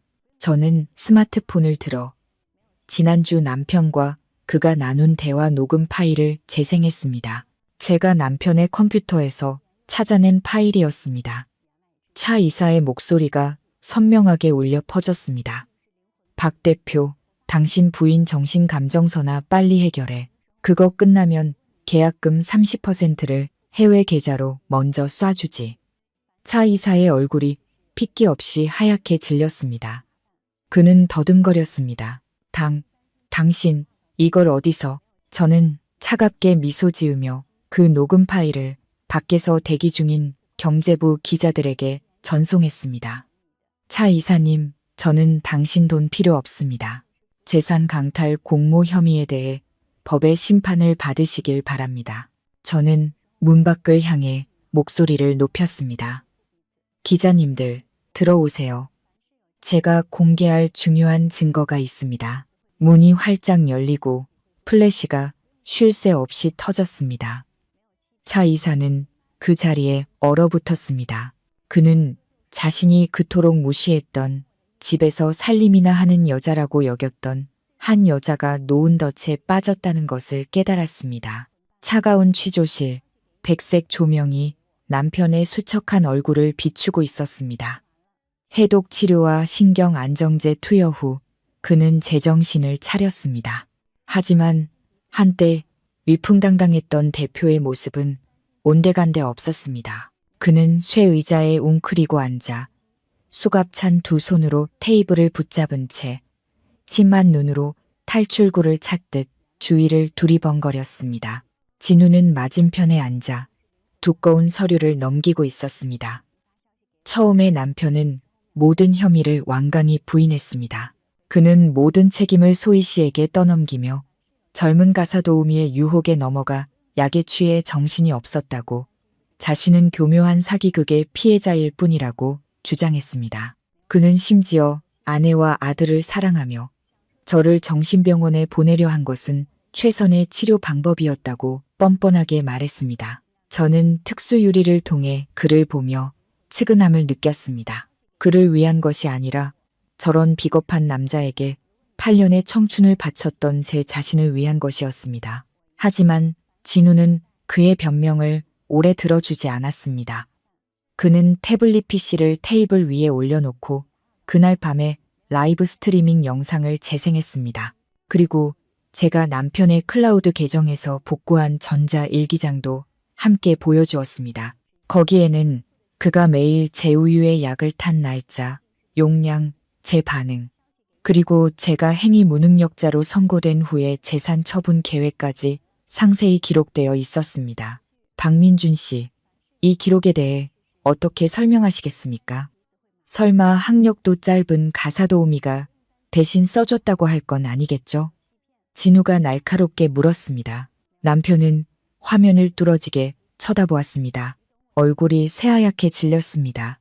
자신이 직접 쓴 글자와 숫자들이 이제 그 어떤 증언보다 날카로운 칼날이 되어 자신을 겨누고 있었습니다. 그는 부들부들 떨었고 식은땀이 셔츠를 흠뻑 적셨습니다. 그는 이 게임에서 자신이 완패했다는 것을 깨달았습니다. 부부의 연을 헌신짝처럼 벌인 그 순간부터 이미 패배는 정해져 있었습니다.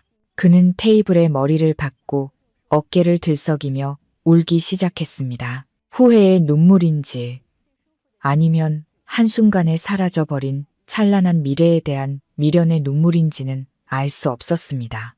저는 더 이상 보고 싶지 않아 등을 돌렸습니다. 그의 비참한 모습은 제 기억 속 모범적인 남편의 이미지를 완전히 지워버렸습니다. 법이 그에게 죗값을 묻겠지만 평생 그를 괴롭힐 것은 감옥이 아니라 양심의 가책일 것입니다. 그는 자신의 탐욕과 배신이 가정, 성공, 그리고 소중한 자유까지 모든 것을 앗아갔다는 사실을 되새기며 매일 밤을 후회 속에서 지새우게 될 것입니다. 대표의 지하실 감금 사건은 언론뿐만 아니라 우리 사회 구석구석에 큰 충격을 주었습니다. 남편의 무역회사 주식은 하루아침에 휴지 조각이 되었고 은행과 사채업자들이 달려들어 모든 재산을 압류했습니다. 그가 자랑하던 고급 외제차부터 허황된 신도시 부지까지 모든 것이 사라졌습니다. 성공한 사업가라는 화려한 껍데기 속에는 빚더미와 더러운 사기 수법만이 남아 있었습니다. 한때 우리의 자랑이었던 타운하우스는 은행의 압류딱지로 도배되었습니다. 저는 멀리서 낯선 사람들이 집을 드나들며 가구를 실어 나르는 모습을 지켜보았습니다.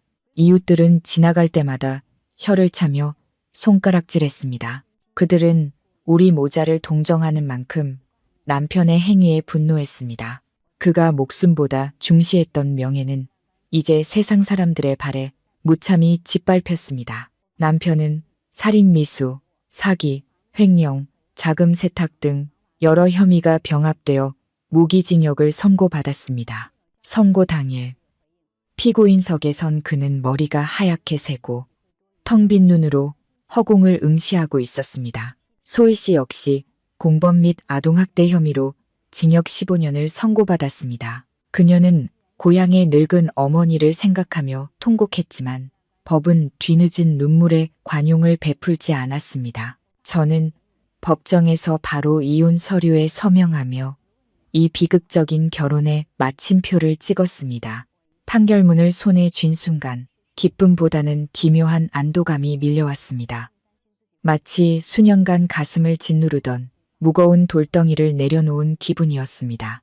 저는 민호의 손을 잡고 법원을 나섰습니다. 저녁 햇살이 두 모자의 그림자를 길게 늘어뜨렸습니다. 이제 우리에겐 좋은 집도 좋은 차도 없지만 그 어떤 돈으로도 살 수 없는 자유와 평화가 있어. 남편의 거짓된 제국은 무너졌지만 그 폐허 위에서 우리 모자의 삶은 그 어느 때보다 강인하게 다시 싹틀 것입니다. 법적 절차를 모두 마무리하고 제 개인 저축으로 남편의 빚 일부를 대신 갚은 뒤 저와 민호는 외곽의 작은 아파트로 이사했습니다. 새로운 삶은 고단했지만 작은 집은 늘 아이의 웃음소리로 가득 찼습니다. 과거 그 집에서는 계산과 의심에 묻혀버렸던 소중한 소리였습니다. 저는 많은 사람의 조언처럼 베이커리를 열거나 봉사활동을 하며 위안을 찾지 않았습니다. 저는 과학자였고 스스로를 치유하는 가장 좋은 방법은 잊고 지냈던 제 열정으로 돌아가는 것이라고 믿었습니다. 저는 남은 돈과 옛 동료들의 도움을 받아 생명이라는 이름의 작은 연구소를 열었습니다. 우리는 비싼 신약을 만드는 대신 저소득층 여성들도 쉽게 사용할 수 있도록 저렴한 비용의 산후, 우울증 및 심리장애 보조 치료제 개발에 집중했습니다. 미친 척하며 사회와 가족에게 버림받았던 그 시간들이 오히려 제게 이 길을 가야 할 동기를 부여해 주었습니다. 저는 매일 시험관과 복잡한 화학식에 파묻혀 지냈습니다. 다른 사람에게는 역겨울 수 있는 화학약품 냄새가 제게는 생명과 희망의 향기였습니다. 저는 침전물이 생기고 색이 변하는 화학 반응을 보며 마치 변화하는 제 인생을 보는 듯한 평온함을 느꼈습니다. 저는 더 이상 남편을 원망하지도 소희 씨를 증오하지도 않았습니다. 그들은 이제 과거의 데이터이자 제 인생의 공식을 완성하게 해준 값비싼 교훈일 뿐이었습니다. 진우는 종종 우리 모자를 찾아왔습니다. 민호에게 새 장난감을 사다 주기도 하고 고장난 전등을 갈아주기도 했습니다. 그는 거창한 말을 하지는 않았지만 늘 곁에서 든든한 버팀목이 되어 주었습니다. 우리는 서로의 마음에 대해 이야기한 적은 없지만 눈빛만으로도 서로가 기다리고 있다는 것을 알 수 있었습니다. 오래된 상처가 완전히 아물기를, 제 마음이 새롭고 진실한 행복을 받아들일 준비가 될 때까지를 말입니다. 3년 후 여름의 햇살과 바람이 가득한 강릉의 바닷가. 저는 하얀 모래사장에 앉아 어느새 훌쩍 자라 까무잡잡해진 8살 민호가 파도와 함께 뛰어노는 모습을 바라보고 있었습니다. 아들의 웃음소리가 파도 소리와 어우러져 평화로운 교향곡을 만들어냈습니다. 바닷바람이 제 머리카락을 흩날리며 과거의 마지막 먼지까지 씻어내는 듯했습니다. 오늘 아침 교도소에서 전화가 왔습니다. 남편이 어젯밤 뇌출혈로 사망했다는 소식이었습니다. 듣자 하니 감옥에서도 담배를 끊지 못했고 늘 후회와 불안 속에서 살았다고 했습니다. 전화기를 든 채 저는 한동안 말이 없었습니다. 눈물도 미소도 나오지 않았습니다. 그저 가슴에서 작은 한숨만이 새어 나왔습니다. 그의 죽음은 제 인생의 슬픈 책 한 권에 찍는 마지막 마침표였습니다. 행복하지는 않지만 공평한 결말이었습니다. 저는 민호를 불러 이마에 땀을 닦아주었습니다. 아이가 맑은 눈으로 저를 보며 물었습니다. 엄마, 왜 슬퍼 보여요? 저는 미소 지으며 고개를 저었습니다. 슬픈 거 아니야. 그냥 화학 반응에 대해 생각하고 있었어, 아들. 저는 아이의 작은 손을 잡고 넓은 바다를 가리켰습니다. 민호야, 인생은 커다란 실험과 같단다. 때로는 불순물을 만나고 고통스러운 폭발 반응을 겪기도 해. 하지만 바로 그 혹독한 정제 과정을 거쳐야만 찌꺼기는 사라지고 가장 순수한 결정만 남게 되는 거야. 남편은 제 인생의 불순물이자 오차였습니다. 하지만 그 오차 덕분에 저는 제 행복에 정확한 해답을 찾을 수 있었습니다. 그것은 자유, 아들의 미소, 그리고 제가 매일 하고 있는 의미 있는 일이었습니다. 저는 일어나 옷에 모래를 털고 맑은 공기를 가슴 깊이 들이마셨습니다. 멀리 수평선 너머로 해가 지며 하늘 한쪽을 눈부시게 물들이고 있었습니다. 내일이면 다시 해가 뜰 것입니다. 그리고 저는 알고 있습니다. 제 인생의 행복이라는 화학 반응은 이제 막 아름다운 결정을 맺기 시작했다는 것을요. 마음쉼터 구독자 여러분, 인생은 굽이치고 거친 여울을 지나기도 하지만 결국에는 평화로운 바다에 이르는 강물과 같습니다. 복수는 순간의 통쾌함을 줄지 모르지만 진정한 치유는 용서와 내려놓음에서 시작됩니다. 여기서 용서는 악을 용납하는 것이 아니라 증오라는 족쇄로부터 내 영혼을 해방시키는 것입니다.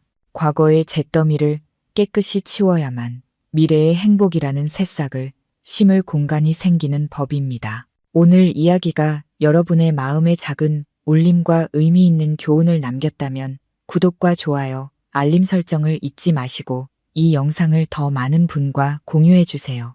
여러분의 감상을 아래 댓글로 남겨주시는 것도 잊지 마세요. 시청해주셔서 감사합니다.